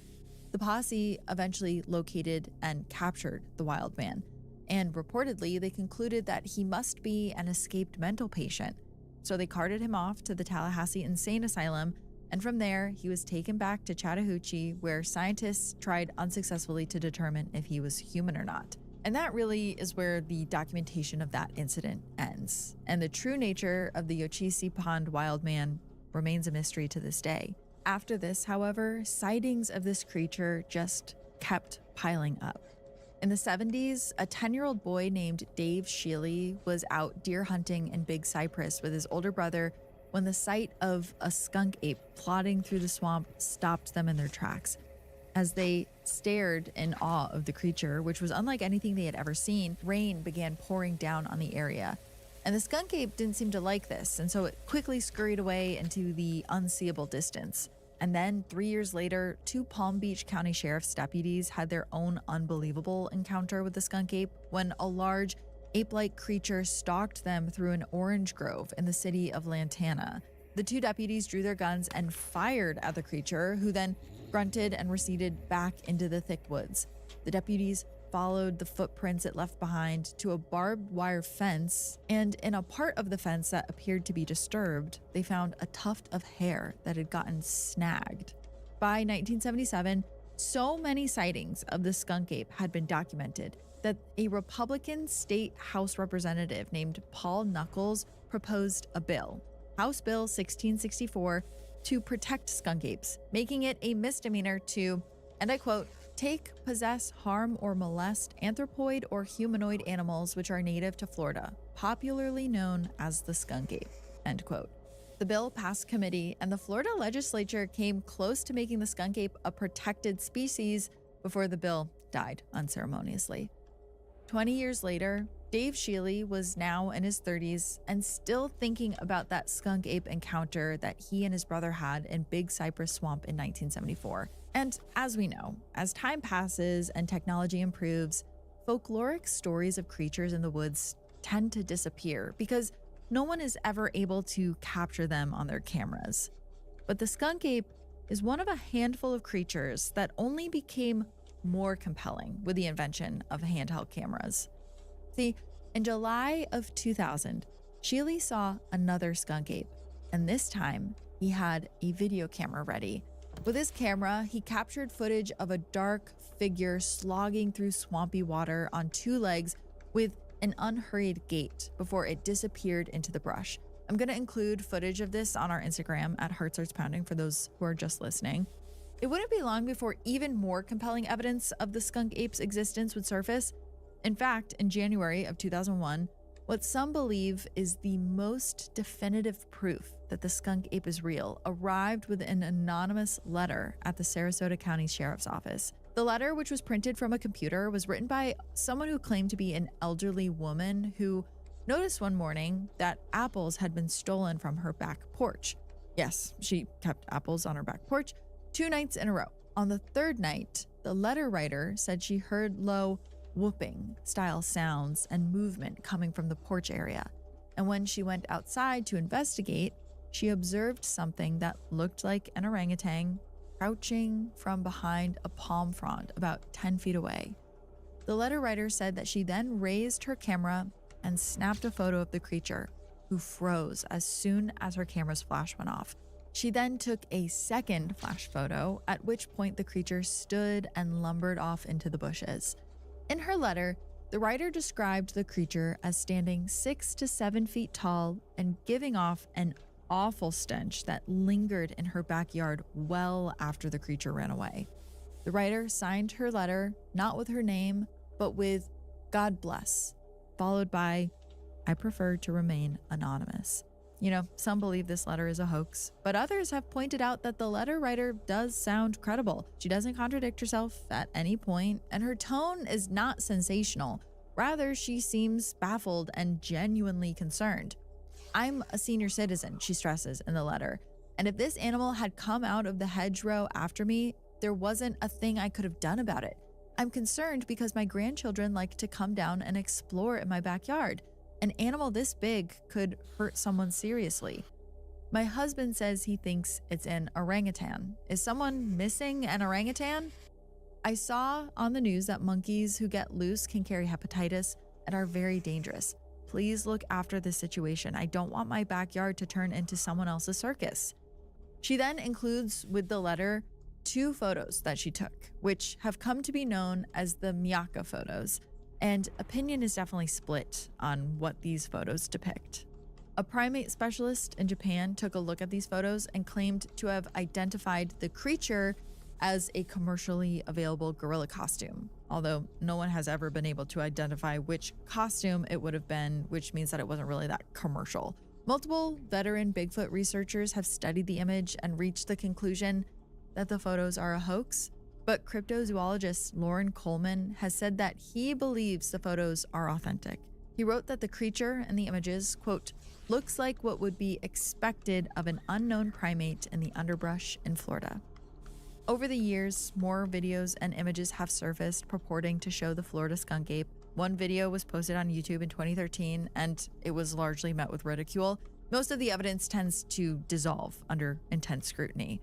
As with Sasquatch, the Loch Ness Monster, and all other cryptids, we're pretty much forever asking the question, is the skunk ape real or is it fiction?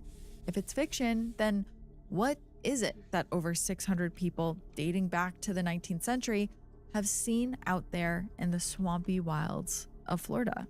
And what other mysteries will the Everglades keep forever suppressed in its nearly 8,000 square miles of mostly impenetrable and largely unexplored wilderness? Marjorie Stoneman Douglas, in her 1947 book, The Everglades, called it the River of Grass. The Seminoles call it Paheoki, and a lot of people call it a place to be respected from a safe distance. For the Everglades is the kind of place where planes disappear, bodies are never found, and the toothy sawgrass swallows everything whole. Is it really impossible that something large, frightened of humans, and very smelly has been hiding out there all along? Or is the skunk ape just another thing the Everglades has swallowed, this time in our imagination? Well, that is now up for you to decide, because that's all I have for you today. If you want to help preserve the sacredness of the Everglades and make it so the skunk ape always has a home, you can check out everglades.org and the work of Everglades activist Betty Osceola. Shout out to listener Carla, who sent me some of her stuff. You can meet me here next week for another terrifying tale. And until then, stay curious. Ooh. Heart Starts Pounding is written and produced by me, Kayla Moore. Heart Starts Pounding is also produced by Matt Brown. Our associate producer is Juno Hobbs. Additional research and writing by Paul Haynes. Sound design and mix by Red Rum Creative. Special thanks to Travis Dunlap, Grayson Jernigan, and the team at WME. Have a heart-pounding story or a case request? Check out heartstartspounding.com.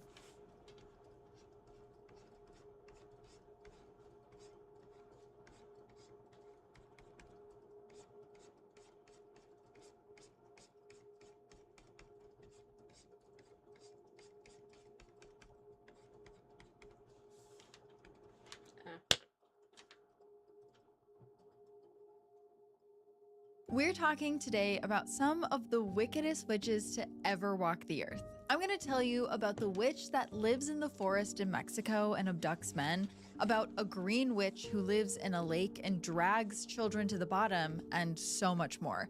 These stories also get creepier as we go, so make sure to watch all the way through. And if you're the type of person who looks at the woods and thinks, I bet something evil lives in there, make sure you like this video, subscribe to this channel, and hit that notification bell so you never miss a video of my dark creation.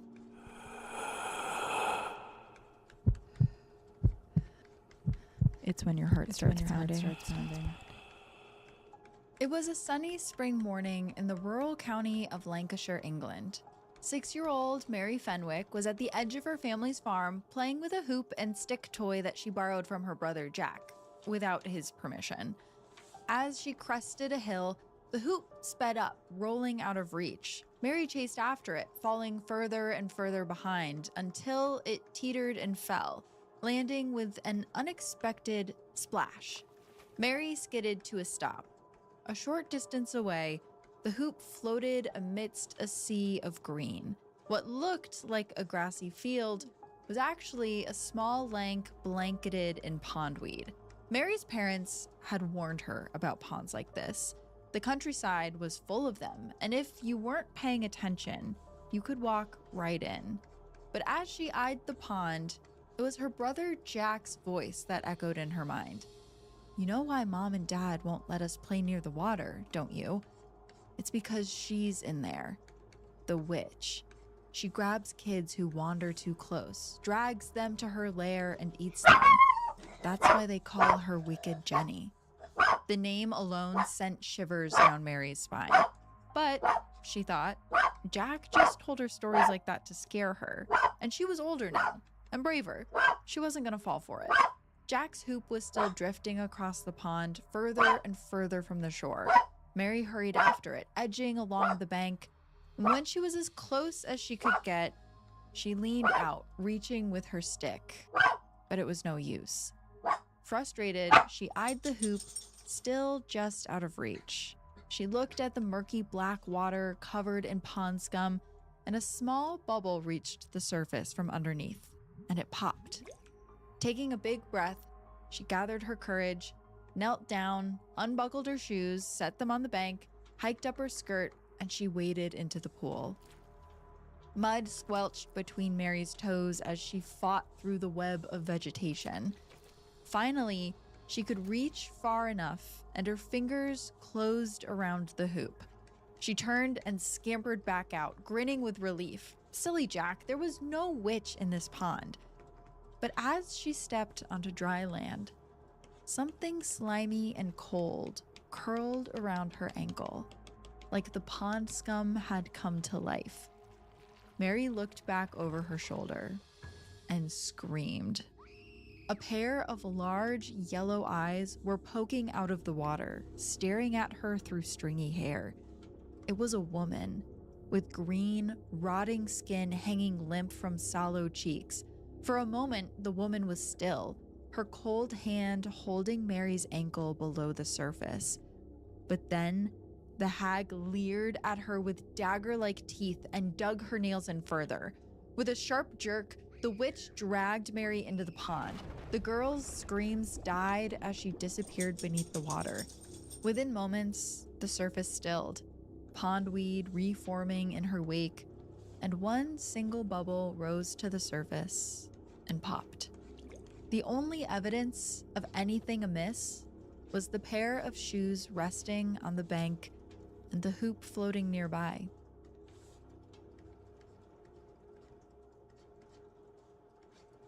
This is Heart Starts Pounding, a podcast of horrors, hauntings, and mysteries. I'm your host, Kayla Moore. Wicked Jenny is said to be responsible for countless missing children in England. She pulls them out of sight and into the water when they've wandered away from their parents. She's green and mean, like another wicked witch I know of. With Wicked coming out, it made me wonder, what are the wickedest witches who ever walked our earth? And the stories I found are chilling. I'm talking creatures in the woods who eat children down to the bone, a witch in Mexico who's supposedly still responsible for the deaths of young men, and a town in America that suffered a missing children epidemic. We're gonna get right into it, and as always, listener discretion is advised. Our first witch comes from Slavic folklore, and she's as infamous as she is wicked. She's known as Baba Yaga, a name that's often translated as grandmother witch. Like a lot of classic fairy tale witches, she's an old crone who lives in the woods, casts magic spells, and eats children. But Baba Yaga is anything but typical. She is far more powerful, menacing, and stranger than the witch tales you were raised with. The best way to get to know her is through her most famous folktale. It's a story about grief and fear and perseverance, a story told to remind Russian and Polish children that bad things happen to boys and girls who go into the woods at night. This is the tale of Vasilia the Beautiful. 12-year-old Vasilia stomped down the snow-laden path, breath fogging as she headed deeper into the forest. An icy wind swept through the trees, chilling her to the bone and causing her to hug her doll tighter. It was a terrible night to be out in the woods, but Vasilia's stepmother had sent her on an errand. She was supposed to borrow a candle from their neighbor so she could relight their furnace. The neighbor they called Baba Yaga. When Vasilia's birth mother was still alive, she warned her to stay away from Baba Yaga's house. The villagers said she was an ogre, and if you caught her in a bad mood, she would eat you, bones and all. Vasilia didn't believe in ogres, but she doubted her stepmother would mind if she was eaten by one.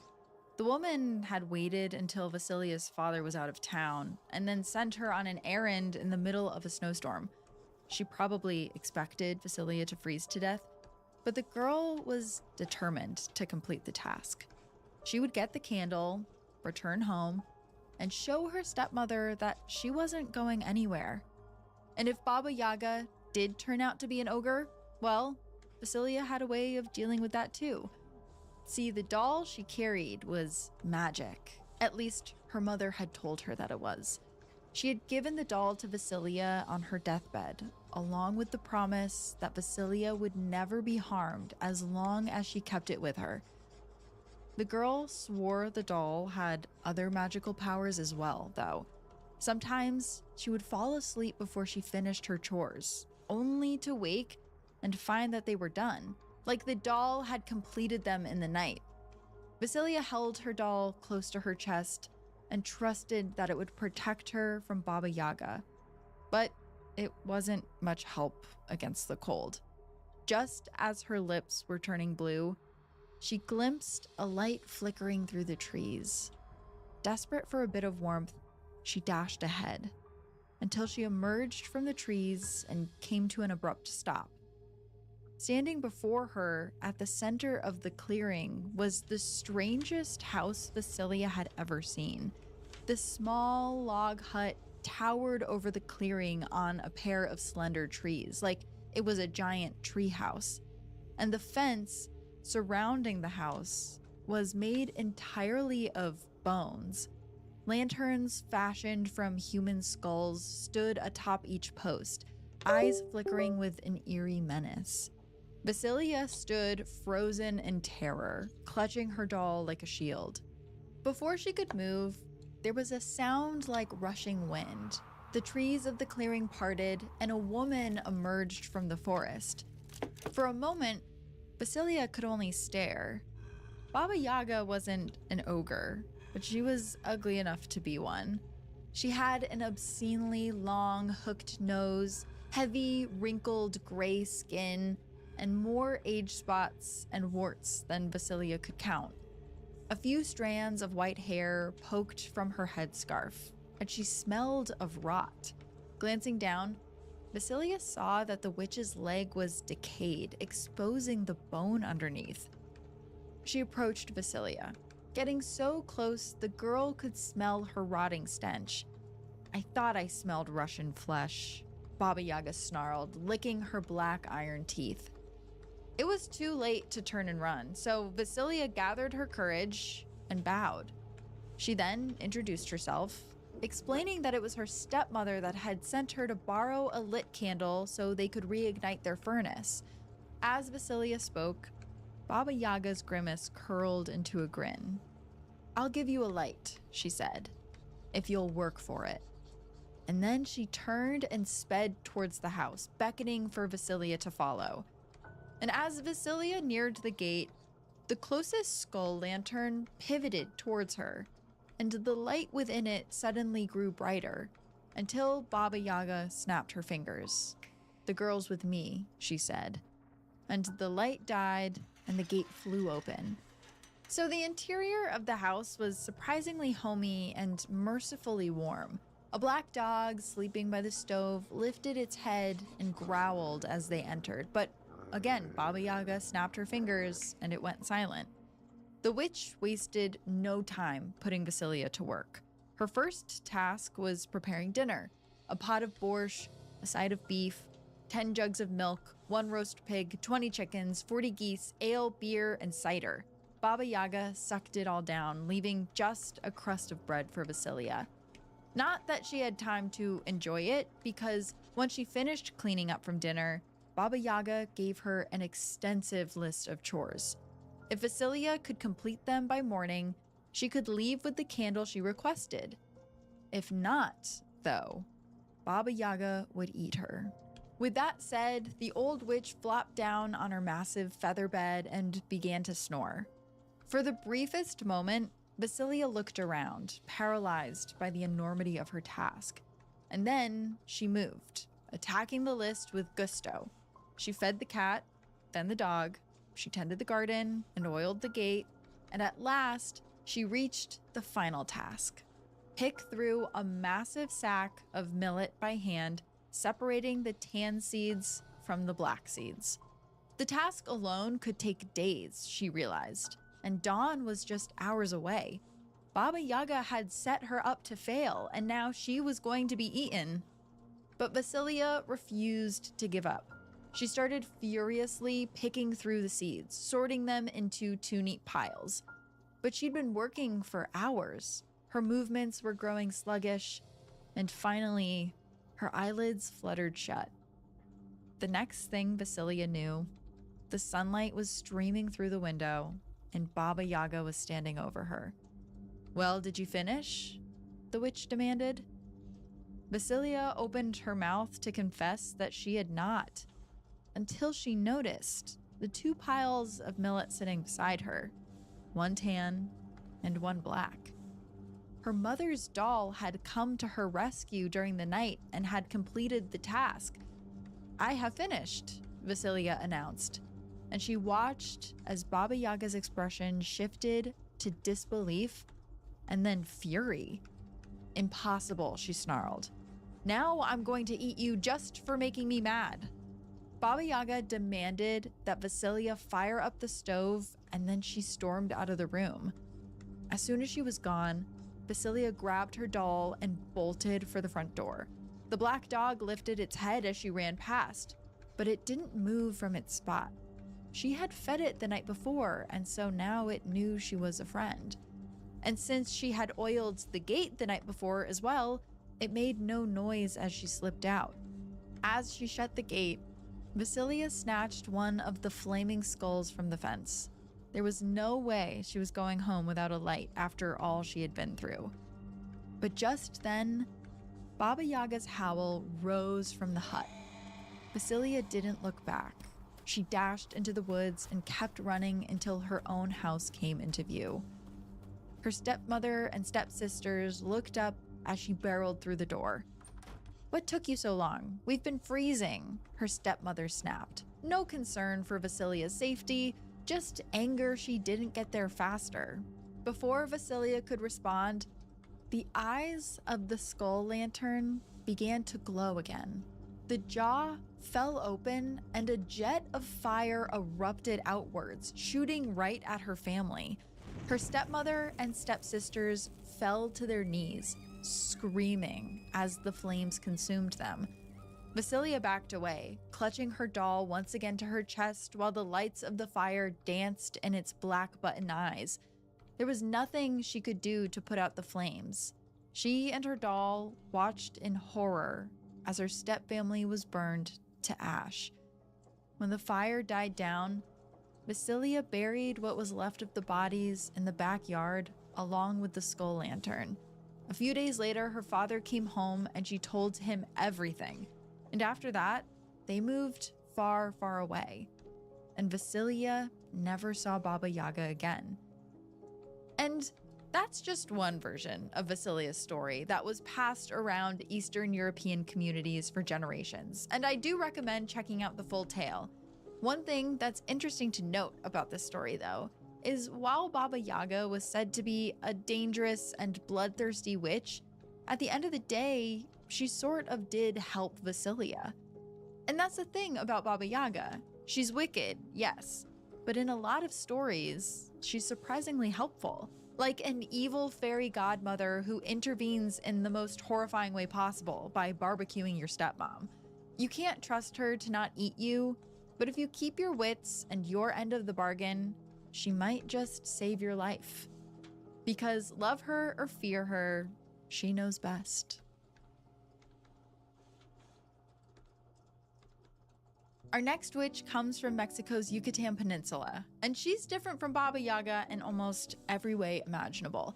Instead of an ugly crone, she appears as a beautiful woman in a white dress with long black hair and a siren voice to lure those who cross her path. They call her Eshtabai. She's both a witch and a jungle demon, a spirit of the wilderness that's haunted the Yucatan since the time of the ancient Mayans.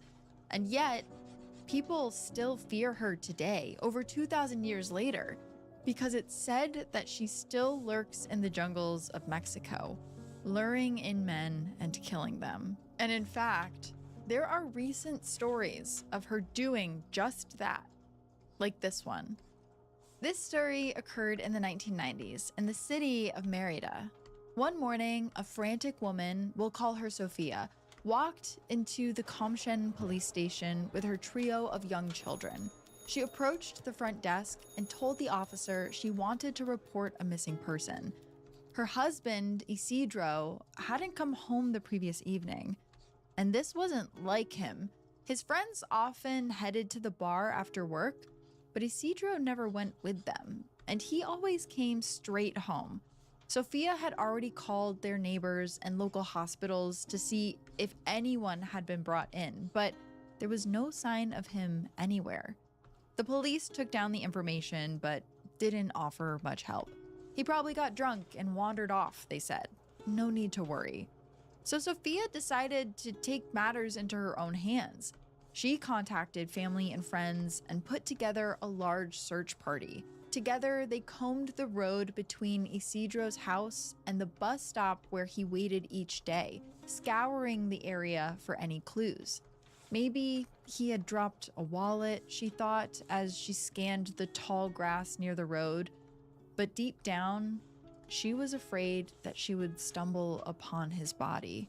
See, in this area, multiple men had gone missing, and usually their bodies were found inside the jungle, torn to pieces. It kind of made sense. The area was home to jaguars, pumas, and ocelots. Even the search party was afraid to go too deep into the overgrown woods. Sophia had already wondered if some animal could have surprised Isidro on the way to work and dragged his body into the trees. But there were no tracks and no blood that indicated that. After 3 days, the search party was called off. Sophia went to sleep that night with the unsettling fear that she might never know what happened to her husband. The next morning, a group of teens were walking the road to the bus stop when they spotted something up ahead. A stooped figure was sitting on a rock beneath a ceiba tree.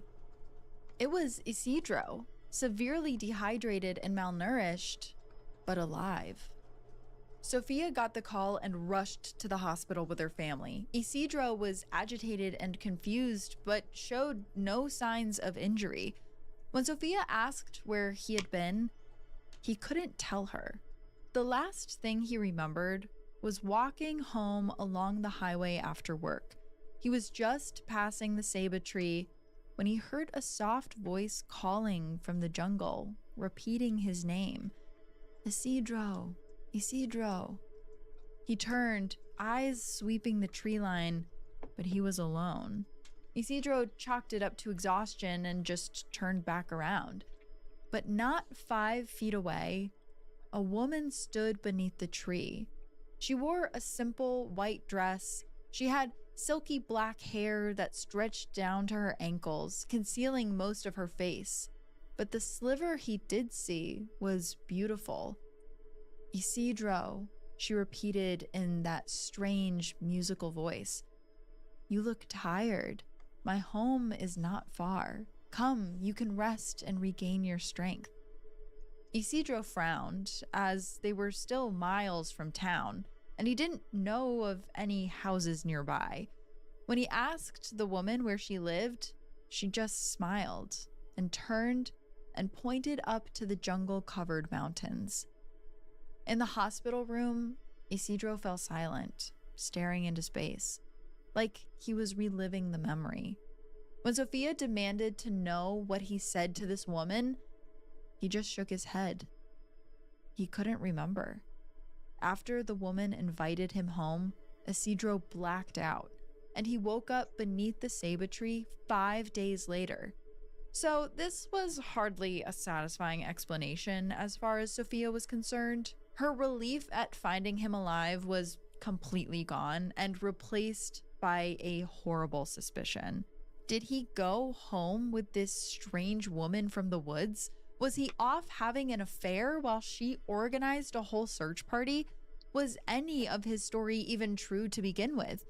Did he really just go on a 5-day bender and dream all this up while he was passed out in a ditch? And Isidro was no help.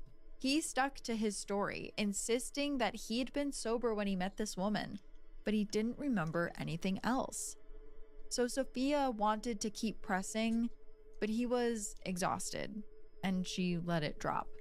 Once the hospital released him, she brought him home to recover. A few days later, Sophia was recounting this story to some older relatives. She knew that it looked bad, like she was a wife who searched all over for her missing husband while he was at his mistress's place.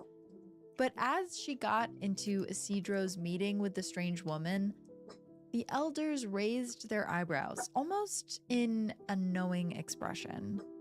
They had heard stories just like this one ever since they were little. They knew of the woman he was speaking of.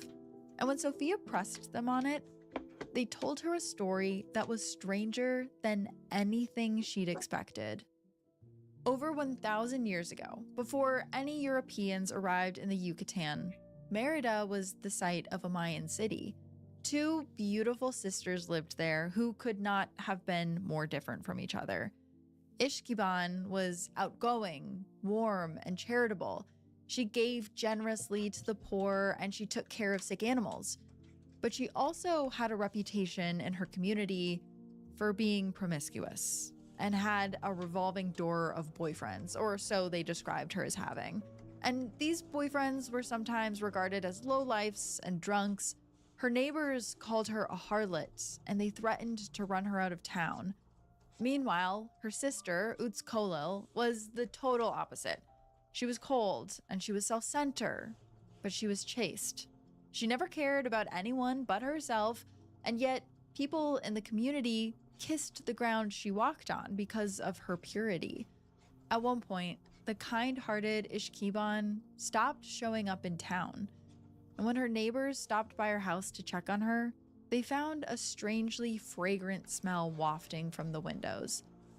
Ishkiban's body was inside, being watched over by the animals that she had taken care of in life. It's unclear how she died, but a strange flower had grown to cover her body. The townsfolk were amazed. Despite her questionable behavior, her sweet smell and death proved that she was a holy person, they said. They called it a miracle, and they decided that they had been wrong about her all along. As an apology for mistreating her, they threw her a massive funeral, after which more of the flowers grew from her grave. All of this attention made Uts Kolel extremely jealous. She started saying that when she died, her body would smell even better, since it hadn't been tainted by sleeping with countless strange men. Kind of a tactless thing to say about your recently dead sister, but she couldn't have been more wrong. When Uts Kolel did die a year later, her body gave off a putrid, rancid odor that covered the whole town. After they buried her, it seeped through the soil and killed any flowers left by her tombstone. In their place, an ugly cactus grew that continued to give off the pungent smell. After that, people changed their tune about Uts Kolel pretty quick. Her purity was totally forgotten, and all anyone could talk about was how self-centered she had been. They never guessed that her spirit was listening, seething with fury. The ghost of Uts Kolel fled the village in a rage, disappearing into the jungle. She decided that if the villagers preferred her promiscuous sister so much, she would become just like her. In the dark of the jungle, the ghost became known as the horrible demon witch known as the Eshtabai. Ever since, the Eshtabai haunts the area. She preys on men who cross her path, especially drunks and men of Mayan descent. She seduces them with her hypnotic voice and lures them into the jungle. Once she's had her way with them, the Eshtabai delivers a horrific death. She eats their hearts or throws their bodies off the nearest cliff or down a well into the underworld. In some stories, she transforms into a giant snake and swallows them whole. Pretty wild. But that's the story Sophia's relatives told her. They were sure that Isidro had encountered the Eshtabai. And I don't know if Sophia really believed that because the record ends there, but whatever happened, I can imagine the gap in Isidro's story would have been tough to live with. If he did meet an Eshtabai, maybe the fact that he survived means that he stayed faithful to his wife. Maybe she let him pass since he wasn't a drunk or didn't have Mayan blood. Or maybe the witch knew that sending Isidro home would cause even more damage than killing him. That the pain of not knowing would gnaw at Sophia forever. If there's a lesson to the Eshtabai's legend, it's that the witch didn't learn hers. She chose to emulate her sister's promiscuity rather than her kindness, failing to recognize how jealousy and selfishness caused her to rot from the inside. Her story reminds us that wickedness isn't always ugly, and evil doesn't just come from the wilderness. It's born close to home, inside human hearts.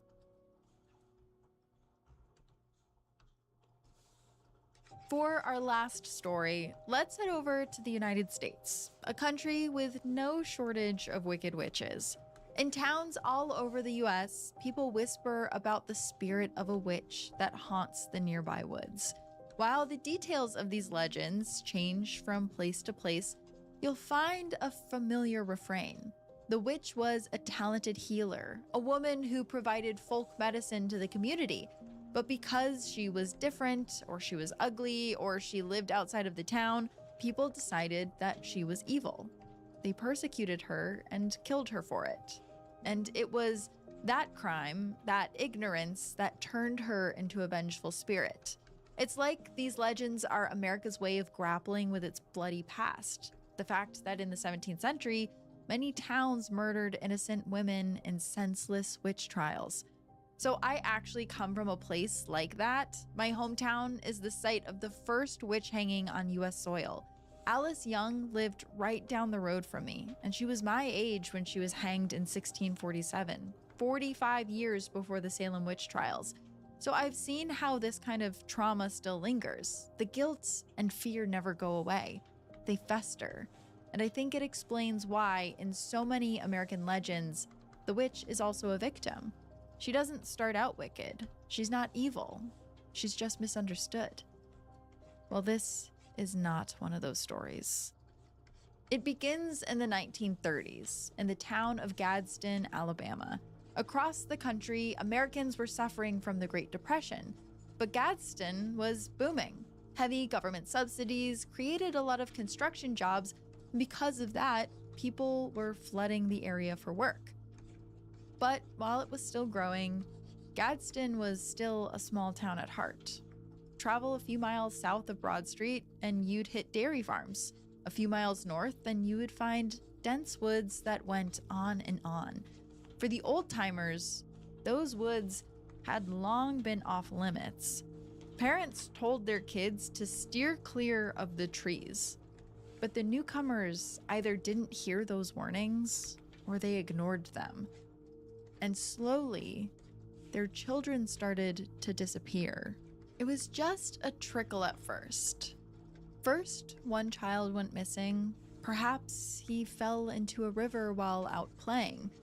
But then 2, then 3, then a half dozen. It wasn't until someone at the local paper put it together that they realized the children of Gadsden were disappearing at a rate much higher than the rest of the country. No one knew what was going on. Was there a serial killer in their town? Were kids just running away?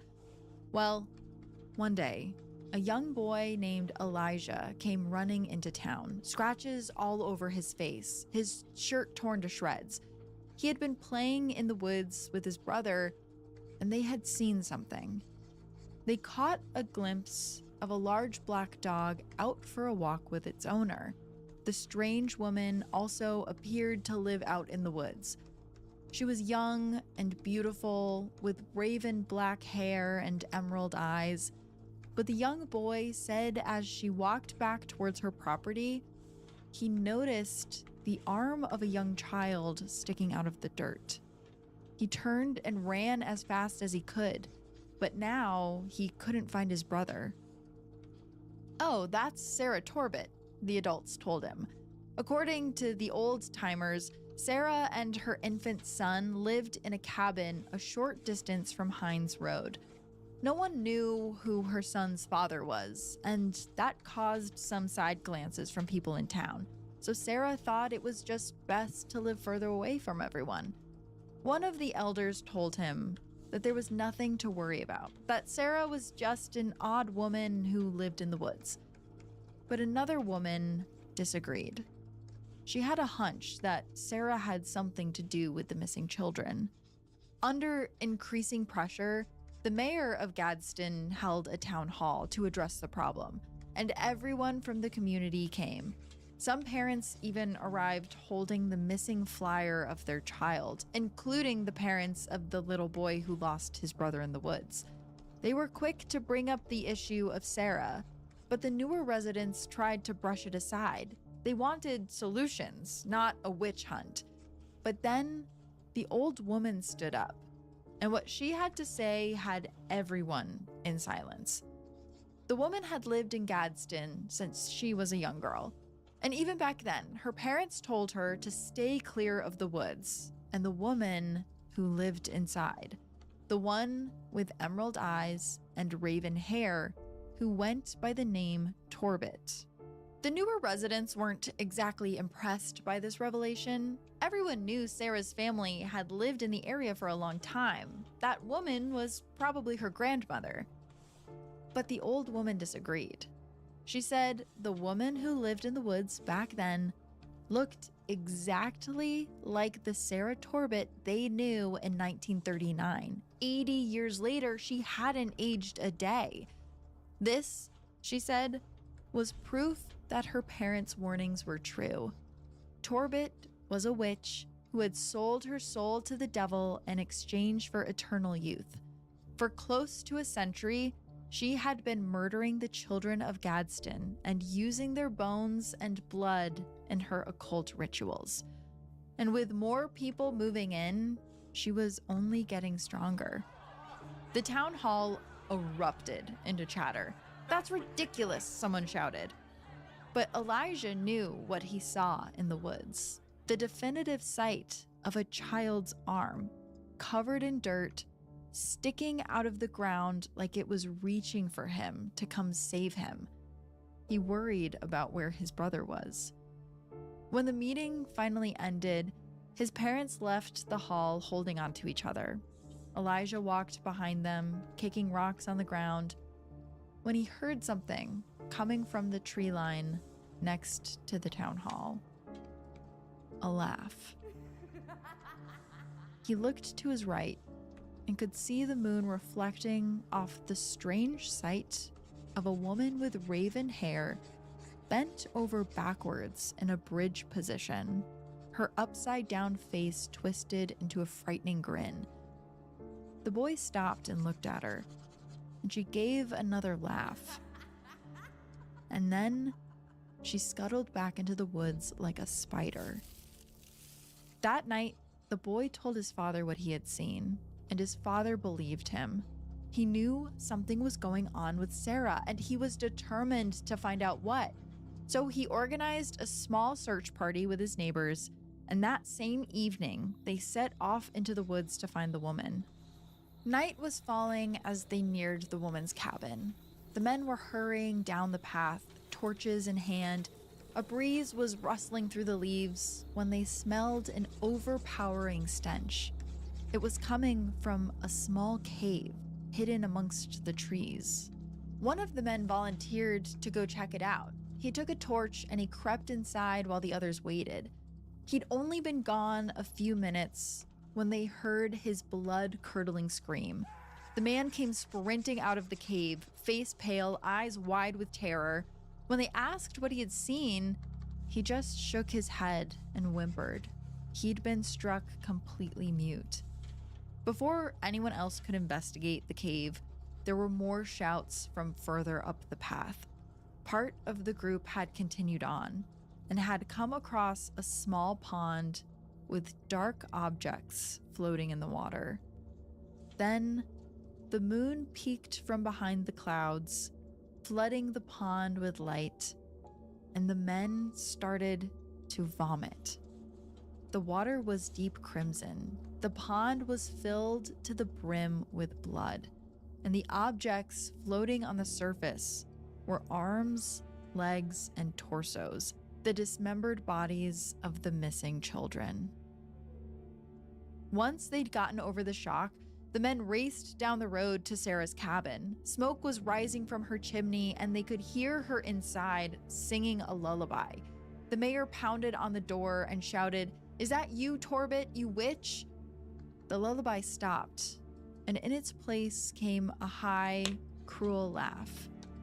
By this point, the men were shaking with rage and with fear. They hadn't planned on doing anything aside from investigating, but what they had seen had changed all that. They hurled their torches through the windows and up onto the roof. The flames swept up the walls, and within seconds, the cabin was a billowing inferno. Within minutes, it was so hot that the men had to move back a distance to watch. Despite the intense heat, Sarah Torbit's cold laughter continued to float from the cabin. It echoed over the forest and was heard all the way into town. And to this day, this very day, the lot where Sarah Torbit's house once stood is barren. No plants will grow there. But strange paranormal activities have been reported in the area for years. An enormous black dog has been seen in the area, and every now and then, people catch glimpses of orbs of light dancing over the surface of the pond. They say that those are the spirits of the murdered children. And there have been even stranger sightings. When the moon is full, the water supposedly turns red with blood sometimes. and occasionally, Sarah appears on the far bank, young and as beautiful as ever. She kneels at the water's edge and paints her naked body with the blood from the pond. And then she goes dancing through the woods, singing and laughing. Anyone who hears her voice gets caught in her spell and becomes her next victim. And then there's the cave, the very real Hines Road cave. The man who entered it that night never spoke again.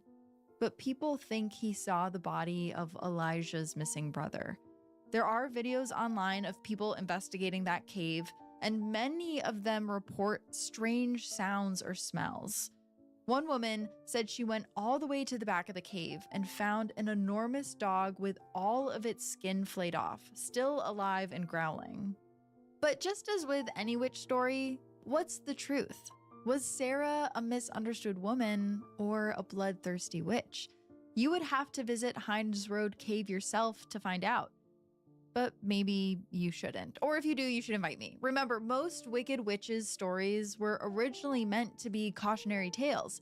They come in many different guises, from ugly hags to beautiful enchantresses, but they exist to remind us of the things we shouldn't do, the places we shouldn't go. Don't play near the water. Don't go into the woods. Don't talk to strangers. Even feeble old women can't be trusted. And if you meet the one with the bony leg and the black teeth, don't stop to talk. Turn around and run.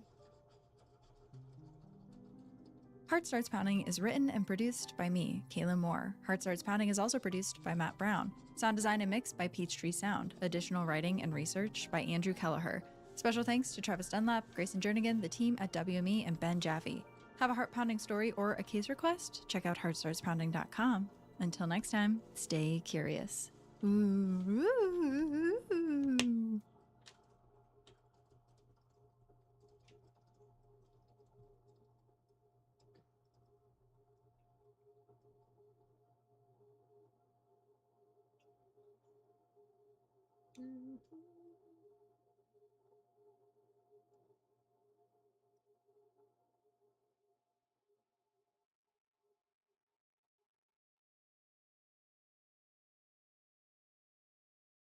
The theme for today is A Witch is Born.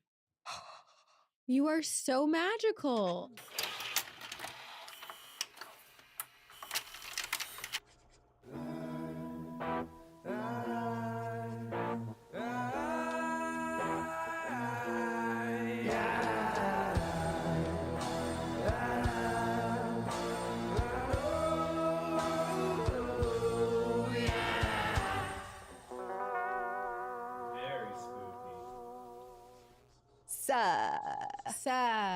Witches. literally witches. What did you just say? Literally witches. This is Two Girls, One Ghost. 2 girls, 1 ghost. 2 girls, 2 baby witches. 2 baby witches And 1 ghost. And many ghosts. and a community full of witches And all of you ghosts. haunted ass bitches. Sabrina picked the theme for this Encounters episode. Encounters are episodes we do where we read emails that you guys send of your real life paranormal accounts, Exactly. and we have started categorizing them. So the theme for today is A Witch is Born. Which actually, this can encompass a lot of different things. I was going with like creepy kid, kids seeing ghosts, the beginning of your paranormal journey, the beginning of witches. Did witchcraft go in your family? good because that's what I had Exactly. assumed. There's so many There's- different versions. Because not one path is the same, which I think is one of the important things that we have learned when Yes. speaking to people that are way more experienced in practicing witchcraft and just Yes. tuning into their natural abilities. Yeah. You have to source out what feels right. For you. Yeah. And maybe that is following more of a strict traditional / non-traditional, because witchcraft is non-traditional form of witchcraft. Yeah. But For us, we're a little more eclectic. someone on a YouTube video called themselves a chaos witch, and I loved I that. like that. Yeah. Yeah. Should I begin? Yes. This I love because it's a familial power. Okay. But content warning, Keeping it in the family. it does mention miscarriage and loss of child, but it does work out well in the end. This is from our listener, Melly. Hello, spooky ghostesses. Starting with the sad, I want to get it out of the way.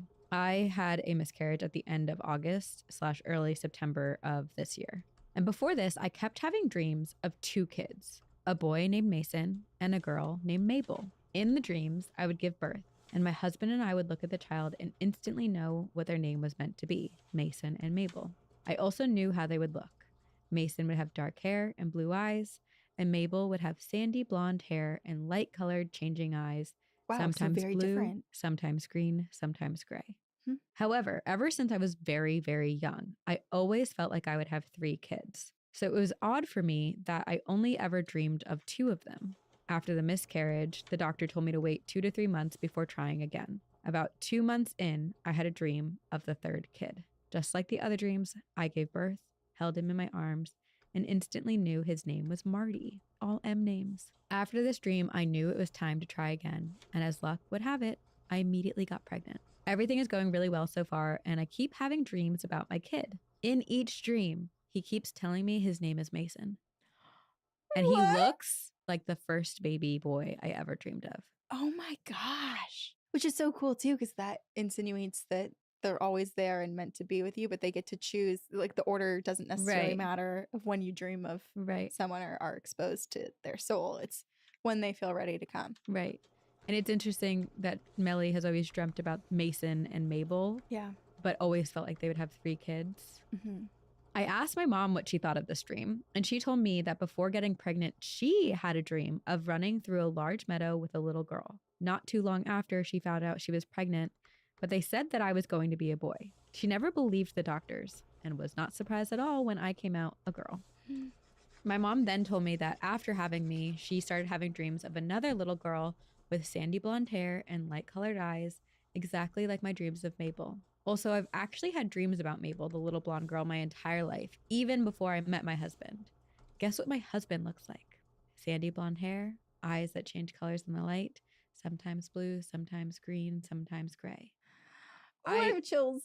I decided to ask around other female family members on this side of my family, discovering that my aunt, my grandmother, and both of my cousins dreamt of their kids before having them. All of their dreams turned out to be correct. I don't know if this is some unique psychic gift that we have, but I swear if this baby turns out to be a little boy with dark hair, blue eyes, my mind will be blown. Maybe it will be Marty.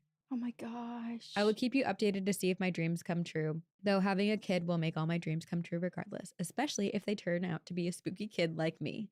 Best wishes, Melly. It's so interesting because you can think of this 2 ways. Either Melly and all of her relatives are super open and witchy and intuitive and can basically like figure out who their kids are before having them, or is everyone in the family as a child and as a soul so strong that they break through the veil to interject themselves into people's Or both. dreams? They're just Or both. super in touch. Yeah, I don't know. I'm So also cool. curious about Mabel because Melly said that she's been dreaming of Mabel for so many years. Yeah. Is Mabel the child that she lost who Oh yeah. is just always going to be with Melly Yeah. and is almost like a guardian? And then it also makes me wonder too, like when Melly's kids grow up, if they choose to have children, will there be a point where Mabel's not seen anymore and a child will be born of similar likeness? And it will be Mabel. Yeah, because I also strongly believe that just because a soul attempted to come here and didn't Yeah. doesn't mean that they won't return. I agree. It's like the Pollock twins. Didn't you do that? Yeah. The Pollock twins. Yeah. They died very young and came back in the same family As twins. as twins. That had memories and everything remembered of- how they died. yes. Oh God, that was so cool. That story is wild. Mhm. Wow. I feel like the intuition that people have when it comes to pregnancies is, I mean, that is the like entrance of a spirit from the realm that we all come from or live in before and Mhm. after this physical human life enters into this world. And I feel like that is magic. It really is. Also, Noah started really talking to someone in his room again. We had a Uncle few Dickie. weeks break, and I even have moved him, like when he's like kind of like glancing off and interacting and like laughing. And again, he's staring at like a blank spot, and I've moved him and turned his body to see if his gaze will just like move if he's just randomly like ha ha ha ha, ha like out But into it the ether. stays on But that no, spot. he's tracking. It's Uncle Dickie. I fully believe Probably. it. You Yeah. should talk to Uncle Dickie. Have you? No, I should. I've talked to his son. Yeah. who's alive. But I mean, like, about him. when you see Noah kind of interacting, you should just say hi to Uncle Dickie. I don't know if it's him, so I always just say, "Who are you seeing? Are we saying Oh. hi?" Because Yeah. there's many people in my could be, in yeah. my family lineage who've made themselves known to babies. Well, you What could if say it's my grandpa Bob? I don't want to exclude you him. could say whoever it is, you're welcome to come visit me in my dreams. Oh, expose yourself. I would love to me. know who Noah's getting along with. That's a good idea. I will Yeah. do that. So I have an email that is similar to what you just read. So I'm going to read this one. And this is a content warning for talk of child loss again. Okay. And pregnancy loss specifically. Hi, ladies. I have a few stories that I think you guys would appreciate. But here are just two of my more prominent stories. A little backstory on me. I've always been very sensitive to paranormal activity and very curious about it. I have been a practicing Wiccan for the past 8 years. So I've also done a lot of work to connect to spirits. Hell yeah. That leads me to my first story. When I was in high school, I began visiting with a spiritual healer to help me develop my gifts. And he had given me the task of opening up to spirits at various times and allowing myself to see and communicate with them. I would drive a lot. so cool. So cool. I would drive a lot around my hometown. It was a small town. There's nothing better to do. And I would open up my car for spirits to come join me. A cab for the dead. I would also preface that only white light is allowed in and anything with bad intentions is not allowed, and some other things that my healer had taught me to protect myself. I'm about to drive to Jersey. Should I invite a ghost to join me? You should. Road trip. Road trip. Beep, beep. You want to go to Jersey? One day I was doing that, and I guess I forgot to preface who was allowed to contact me because I was driving, and then I suddenly got very cold, which typically didn't happen. It normally felt warm and comfortable, but I looked in my rearview mirror now, and there was a dark shadow sitting behind me. Oh no. I felt it in the pit of my stomach. Something was not right. I stayed calm, and I tried to communicate at first. He didn't respond until I suddenly felt what felt like ice cold hands around my neck While driving. and I then blacked out for half a second. I felt what I assume was how he was feeling, that he was dying. And I watched what I can only assume was him dying. It was horrifying. I screamed at him to get out of my car. I rushed home, I burned some sage in my car, and I never opened up my car again. And I never saw him again. Terrifying. And also, but also so sad at the same Yeah. time. This does make me feel like Ghost Whisperer, you know, when there is that connection of like seeing how Feeling there. Yeah. how a spirit has passed. Oh man. But that's such a scary and dramatic way of like showing. Yeah. Damn. Okay. So my next story is a little less paranormal and a little more witchy, but I think there was someone special looking over me that day. Another story from high school. I've always just known things were going to happen. My friend group always relied on my gut instinct for things, and I was never wrong. Wow. One day, a friend of mine, we'll call her Jen, and I were going to go visit another friend in a larger town that was about 45 minutes away, and we started to get in the car, and I got that feeling, this pit in my stomach, and my eyes started welling with tears. I looked at Jen and said, "We're not going. If we go, something bad is going to happen to you." Okay. Final destination much? Yeah. She knew about my intuition, and she said, "Okay, we're not going." So I called my spiritual healer, and I asked him if he could tell me anything about what I was feeling. And no, I didn't say what we were doing or anything like that. I just said I had a bad feeling and asked if he could tell me anything about it. He told me to hang on. He'll call me right back. I hung up with him and looked at Jen and said, "I think you would have died. Oh shit. We would have gotten in a car wreck and you would have died." And she was kind of skeptical of that until my phone rang. It was my spiritual healer. And he said, "Who was the blonde girl with you? Is she safe? Are you driving?" I told him it was my friend Jen. "No, we're not driving. We're safe." What he said next gives me chills every time I think of it. "You would have gotten into a wreck. She would have died." And then another quick little story. I had, and this is, I'm not okay. Like I need. I know. Like I need to digest. Jen has so much going. Like this is baby witch. This is like Jen already had all of these abilities and just had to learn how to kind of harness them. I want Jen and the spiritual healer in my life. Or sorry, not Jen. This is Lindsay. Her friend was Jen. Jen almost Oh. died. Lindsay saved her. I want Lindsay and the spiritual healer in my life. Yes, me too. Okay, Lindsay says another quick story, and this is the content warning for pregnancy loss. I had a super early miscarriage before I had my sweet daughter, Lily, and I just looked up the exact date, and it was exactly 2 years to the day before Lily was in my belly. Weird, right? See you on the other side, Lindsay. I am there's a lot to digest. Yes. Like getting visions and of a man's death and like watching him try to show you how he died. There's a lot of car stuff going on too, at least with these two stories. Yeah. But my goodness, not only are you an incredible witch, you're an incredible friend to have, and you helped prevent Jen from dying. I know. And thank goodness that Jen didn't push her. Not like, oh, we're going to be okay. We're going to be okay. I have a story from our listener, Tegan, and Tegan says that they're not a psychic or a witch. Do we believe Tegan? But this story makes me question that. It is called The Ghost on the Wall Who Played With Me. Oh. Hello, ghouly ghostesses. My name is Tegan, and I'm 14 years old. Hi, Tegan. Now 15, almost 16. I just couldn't wait to tell you guys about my spooky encounters, even though I don't think these would be as extreme as some of the other stories you've heard. But first, you need to know that right after my mom and dad got married, they got a small house that was built in the late 1800s. It was built in a small town in Minnesota. It was quiet and peaceful with not much going on. Like I said, the house was built in the late 1800s. The first people to live there was a couple. The husband's name was Clarence and the wife's name was Hetty. Clarence, I'm pretty sure, died in the house, and they were Polish. So when I say this house was small, I mean it was tiny. Think tiny home. There was a downstairs that had a kitchen, living room, and dining room that was about the same size of our living room in our current home. Then you would go upstairs, you'd be at my room, which is about the same size as my current closet. Then across my room was my parents' room, which could hardly have a queen-size bed. Then my sister Riley lived in the room right next to me. She is a year younger than me. This was a very hard time, especially for my mom. They were struggling a lot with money. About a year after my parents got married, I was born, and I'm the oldest of 3. Nothing much happened, just a happy couple with their first child. Then in 2010, Riley was born, and everything seemed fine for a while until I was 2 and Riley was 1. My parents were in bed sleeping, and around 3 a.m. or 4 a.m., my parents heard me calling them. Mom, Dad, the shadows are gone.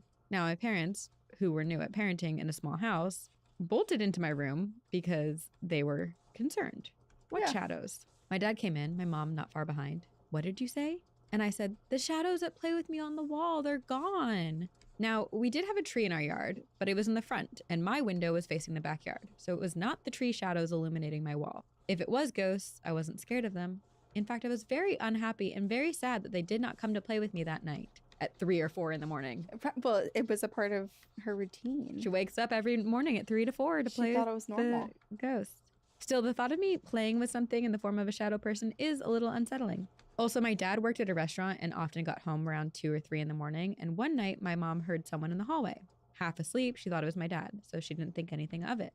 Then my dad, in quotes, came into her room, leaned down, gave my mom a kiss. My mom smiled, and my dad went back to the hallway. I think you know where I'm going with this. About 5 minutes later, my mom heard my dad come inside, and she thought maybe he had just taken the dogs out or something. But then she heard him take the dogs out. Still half asleep, my mom was confused. Why did he go back outside? Then my dad came to bed, leaned down, kissed my mom goodnight, got his pajamas on, and went to bed. The next morning, my mom brought up the events because it was a little weird. My dad was like, what? No, I came home, let the dogs out, then came upstairs, gave you a kiss, and went to bed. My mom was like, no. You came to bed, gave me a kiss, then went to take the dogs out and came back up to bed and gave me a kiss on the cheek. My dad told her no, he came home, let the dogs out, then came to bed, which freaked my mom out, knowing that whatever leaned down to kiss her was not my dad. Ooh, it is creepy, but kind of sweet. Or residual. Yeah, totally good. Or almost like the Like a house little knew it timeline was going to glitch. happen. Yeah. Whatever it was, she said it didn't feel evil and it felt like she was comforted. Another time, my mom was sitting in her room. She heard a man's voice go, boo. My mom told me that it was never the intent to scare her, but more playful. She thought it was my dad, so she went into the closet. No one was there. And my mom remembered that my dad was out running some errands. When my dad got home, she told him about the experience, and he swept through the house and found nothing. Soon after these occurrences, my mom had her third child, my baby sister, Gwenna. I like that name a lot. Soon after Gwenna was born, my dad lost his job, and we couldn't pay for the house, so we moved in with my grandparents. My mom was packing some stuff up in her room.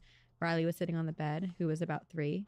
And all of a sudden, Riley looks up to a corner of the room and points. My mom looks at her and goes, what's up? Riley goes, Mommy, why is that man crying?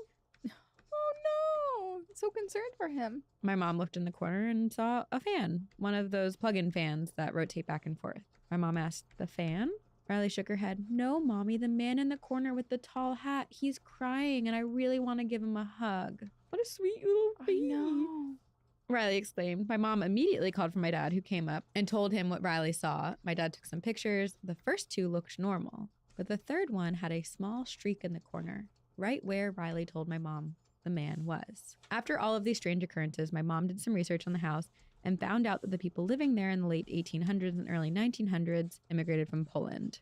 My mom pieced it together and maybe thought that this was Clarence, who died in the house. My mom knew he was friendly because of the kissing and the teasing, and we're pretty sure he was watching us pack, crying that we weren't going to live in the house anymore. No! Oh, my heart hurts. He's going through a breakup. I know. It is really sad. We then lived with my grandparents for 3 years and moved into a house of our own. Our old haunted house is now for rent, and a lot of people move in and out of it. We like to drive by once in a while since we don't live that far. Ever since I was 11, my fascination with the paranormal started to grow, and I really want to go and rent out the house and do an investigation. I have so many questions, and I wonder if the spirits remember us. Did they pass on? Was there more than one? Was Clarence with Hetty in the afterlife? I don't know. I hope you guys enjoy my stories. I'll have to send you more about our current house, which is haunted by potentially an SW and an evil spirit that I believe I accidentally created on my own. Oh, shit. Stay spooky. See you on the other side. Tegan. If you created a spirit, Tegan, you are a witch. Yeah, and also email us. What the heck? Yeah. It does make me wonder how in the spirit world the ability or the decision is made for a spirit to follow a family or not. Right. Like, if he was crying and loved them so much, part of me was like, oh, well, maybe he'll move with them. But he didn't. He stayed. Well, maybe because, I mean, if this house was his and Hetty's, maybe he doesn't want to leave it behind because he feels a stronger attachment. Yeah. Hopefully that they got some good new tenants and I know. Clarence likes them as much as he liked. He misses his kids. I know. The little trio. You guys were probably such great entertainment for him. I know. So cute. But yeah, no, that's the hands, the shadows on the wall just disappearing. But how great that, like, I that you know. have like a puppet show every night. And they're probably just playing. Yeah. Well, it makes me wonder if it was Clarence, but then why did he stop playing? I don't know. We agree, Tegan. We should do an investigation of the house and ask them what's up. I have a story. It's called Some of My Weird, Semi-Ghosty, Quasi-Paranormal Experiences. Ooh. So there's many from someone who's obviously quite witchy named Adrian. This one's titled Grandma Sophie. When I was about 4 years old and had imaginary friends, I don't remember them, but my parents told me that I had them, I woke up in the middle of the night to find my stepdad's mother at the end of my bed. The only thing was, she looked different.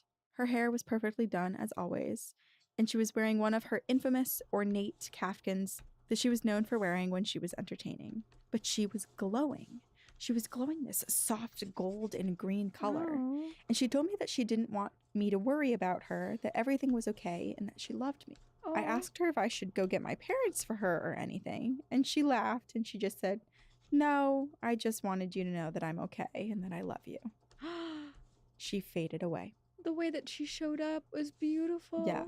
And clearly so solid, too, Yeah. that Adrian thought it was actually her grandmother here, which it was, but just in a Yeah. different form. Aww. I jumped out of bed and I ran to my parents to tell them that Grandma Sophie was just here. And they told me I was dreaming. Just go back to bed. I told them that I had woken up. I had a conversation with her. I was not asleep. But they insisted that this was just a dream. And they sent me back to bed. The next morning, they got the call to tell them that Sophie had passed away the night before. And that Wow. is when they asked me for all the details. And that's when they realized our child is spooky and We have a creepy creepy and a kid. witch. So I was a weird kid. I could feel things. And if my mom had an alcoholic beverage, I got tipsy. What? At first, my parents thought that I was playing a trick on them, so they started testing it to see if I was faking it. I wasn't old Mom en- got drunk to find out if it actually. Yeah. Let's see if daughter gets drunk Yeah, too. I'll just have a bottle of wine. I wasn't old enough to understand even how to fake it, and they tested it so often. I had to eventually put up my own protection. It's hard to describe how I did it, but you could liken it to an energetic wall. I did not enjoy their games or the feeling of when my mom drank or did drugs, which they did a lot of because they were hippies. And because of this, we were living the hippie life, and I later learned that I was living in a dysfunctional and abusive home. I'm sorry. Yeah.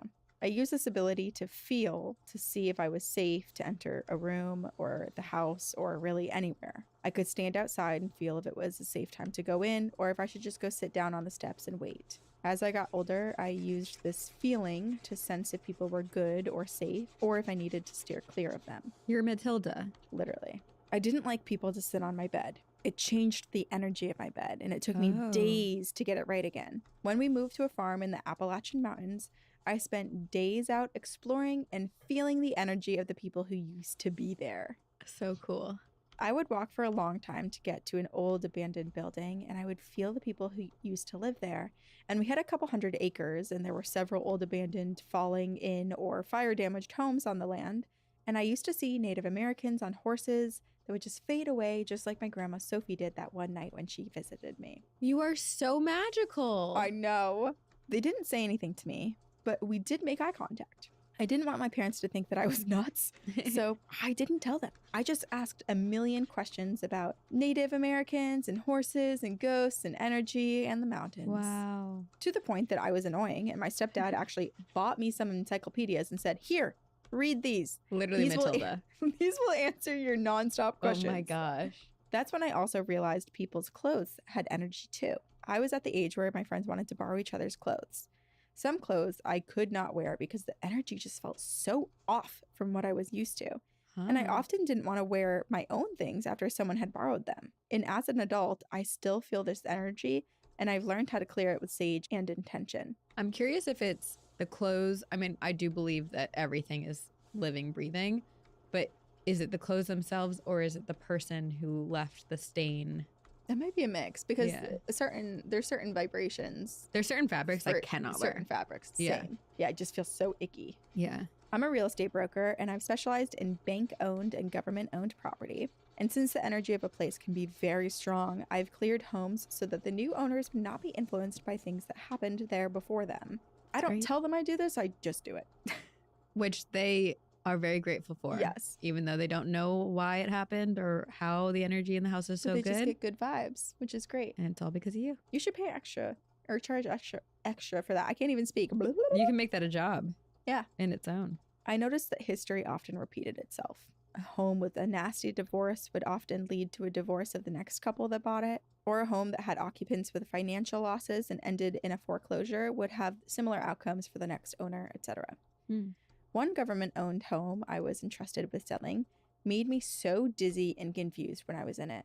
I had to go through the house every week and photograph every room and document that nothing had changed since the last inspection, or would start documenting problems. And every time I went into this house, it just really bothered me.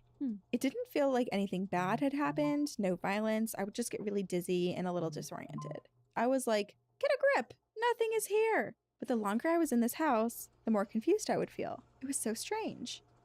One day when I was walking around the outside to document nothing on the exterior had changed from the last visit, I ended up speaking with a neighbor. And they told me that the lady who lived here before passed away and the house ended up government owned via reverse mortgage. She had had Alzheimer's. Oh, the dizzy and confused. So that was it. That was the feeling of confusion. I was feeling her confusion. I cleared the house so hopefully that energy would lessen and not affect anyone else. Other houses I was in charge of had lots of violence. You could feel it. It was so heavy and scary at the same time. You can patch holes in the wall or replace damaged doors, but that does not change the energy. No.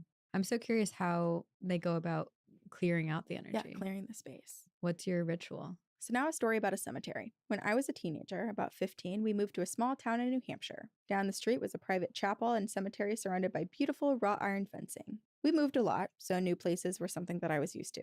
I think I'm up to 45 places now. Oh my in moves and in houses. And I feel like I've lived in so many entirely different areas, but I had so many weird experiences in New England. I was enchanted by this place because it seemed like something out of an English story. The chapel was so old and pretty, the stone cottage with the steeple. It had these huge handmade wooden double doors at the entry, and the headstones were all very old with dates of the 1800s, early 1900s. And being the weird kid, I always talked to my friends about tarot. I did readings. I read their palms. Best friend. I I want to be know. friends with everyone. Anyone like who listens to our podcast, you think that They're so cool. it's one-sided? No. We want to be your friends so badly. Yeah, it does go both ways. I convinced my friends to hang out with me in this cemetery. We spent whole afternoons there, sitting on the steps, leaning against the building of the big doors, smoking, talking, goofing around. One day when I was there, I was with a friend named Mark, and we were talking about the graves. For fun, I decided to lay down on some of the graves and tell my friends what came to my mind, who the people were, what they did, how they died. What a cool party trick. I remember just clearing my mind and allowing myself to feel and say whatever images popped into my head. I didn't really take it seriously. I was just having fun and passing time. The thing that I remember most about the things that came to me was that one woman was run over by the wheel of a horse-drawn carriage. Oh no. I saw her in the carriage in a long dress with many layers, and when she was stepping out, she fell, while at the same time, the carriage started to move abruptly because something had startled the horses. She was run over by the wheel. Oh no. She couldn't breathe. A few days later, I'm back at the chapel. My friends and I found the chapel door ajar, so we went inside. It was so gorgeous. Tall ceilings, stained glass, varnished wood, flower petals old and dry, lining the center walkways with pews on each side. There were so many items inside made of brass, including the stand up at the front that I assumed the pastor would place his Bible on. And I just wanted to sit there and absorb all of this energy. I also had a strange desire to polish the somewhat discolored brass. It was so lovely. My friend was not very comfortable. He felt like at any moment the police would arrive and we would be carted off. We closed the place back up and I went on with my day. He went home and he told his mom, who found out who to call to alert that the chapel was open. The next day, my friend came by and told me that he met the guy who owned it and his mother called him. The property had been in his family for many generations. He was happy to be alerted, although could not figure out how the place got unlocked. It had 2 deadbolts and nothing was broken on the door or the locks. No one had been there for a very long time.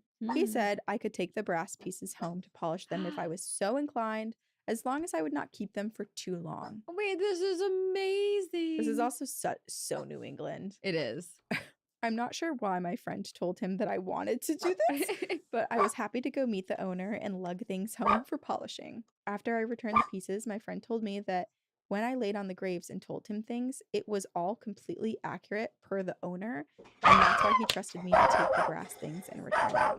We did not have the internet yet in these days, so there was no way to look up things like that. My friend was also super freaked out by this whole thing and never wanted to go there again and kept asking me, how did you do that? I'm also envisioning this friend like nervously spilling every detail of what happened out of like, I don't want to get in trouble, but this is everything we did. And then she saw this and then the guy's like, whoa.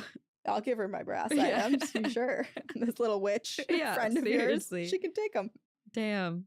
Content warning for murder and domestic abuse. So my mom was also always interested in things paranormal, ghosts, energy, the afterlife, tarot, etc. She believed in reincarnation. My stepdad would always tell us, "You're so gullible and naive. There is no afterlife. We die, we end up in the ground. End up in the ground. Worm food, that's it. That's all." No. And so my mom and I, we made a pact. Whomever died first would come back and tell the other everything, all the secrets of the universe. We would tell each other if we were right or wrong. And my stepdad might have had a genius IQ, but somehow he is wrong. Yep, he is. Life ended up knocking us around after that. They got divorced. She ended up with addiction problems. Oh, shit. She ended up murdered by her boyfriend. Oh, no. I'm so sorry. Yeah. Ugh.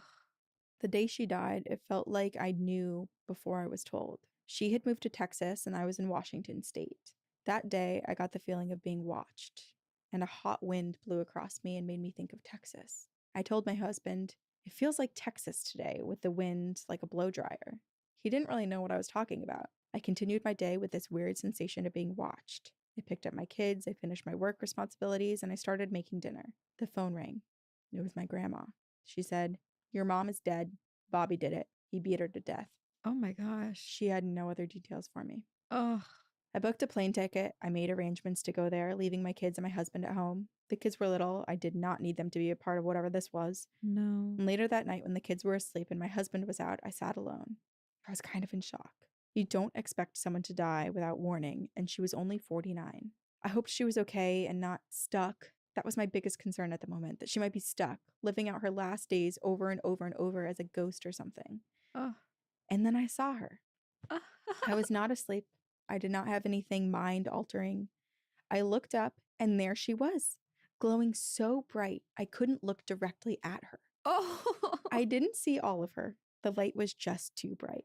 But I could see her hands making a ringing, worried gesture, and I knew that it was her. I asked her if she was okay, and we had a conversation. She indicated yes, she was okay. Better than okay. She filled me with this total body bliss to illustrate just how okay To she share was. that with her. The conversation was fast, it was brief, it was to the point. She stopped wringing her hands after apologizing to me for the way that this all played out. Mainly, the conversation was just to reassure me that she was not stuck and she was good. At the very end, she said, All right, sorry for the interruption, but I have to go make food for dinner. So I'm gonna leave that for the live stream for now. May or may not come back later. Who knows? All right.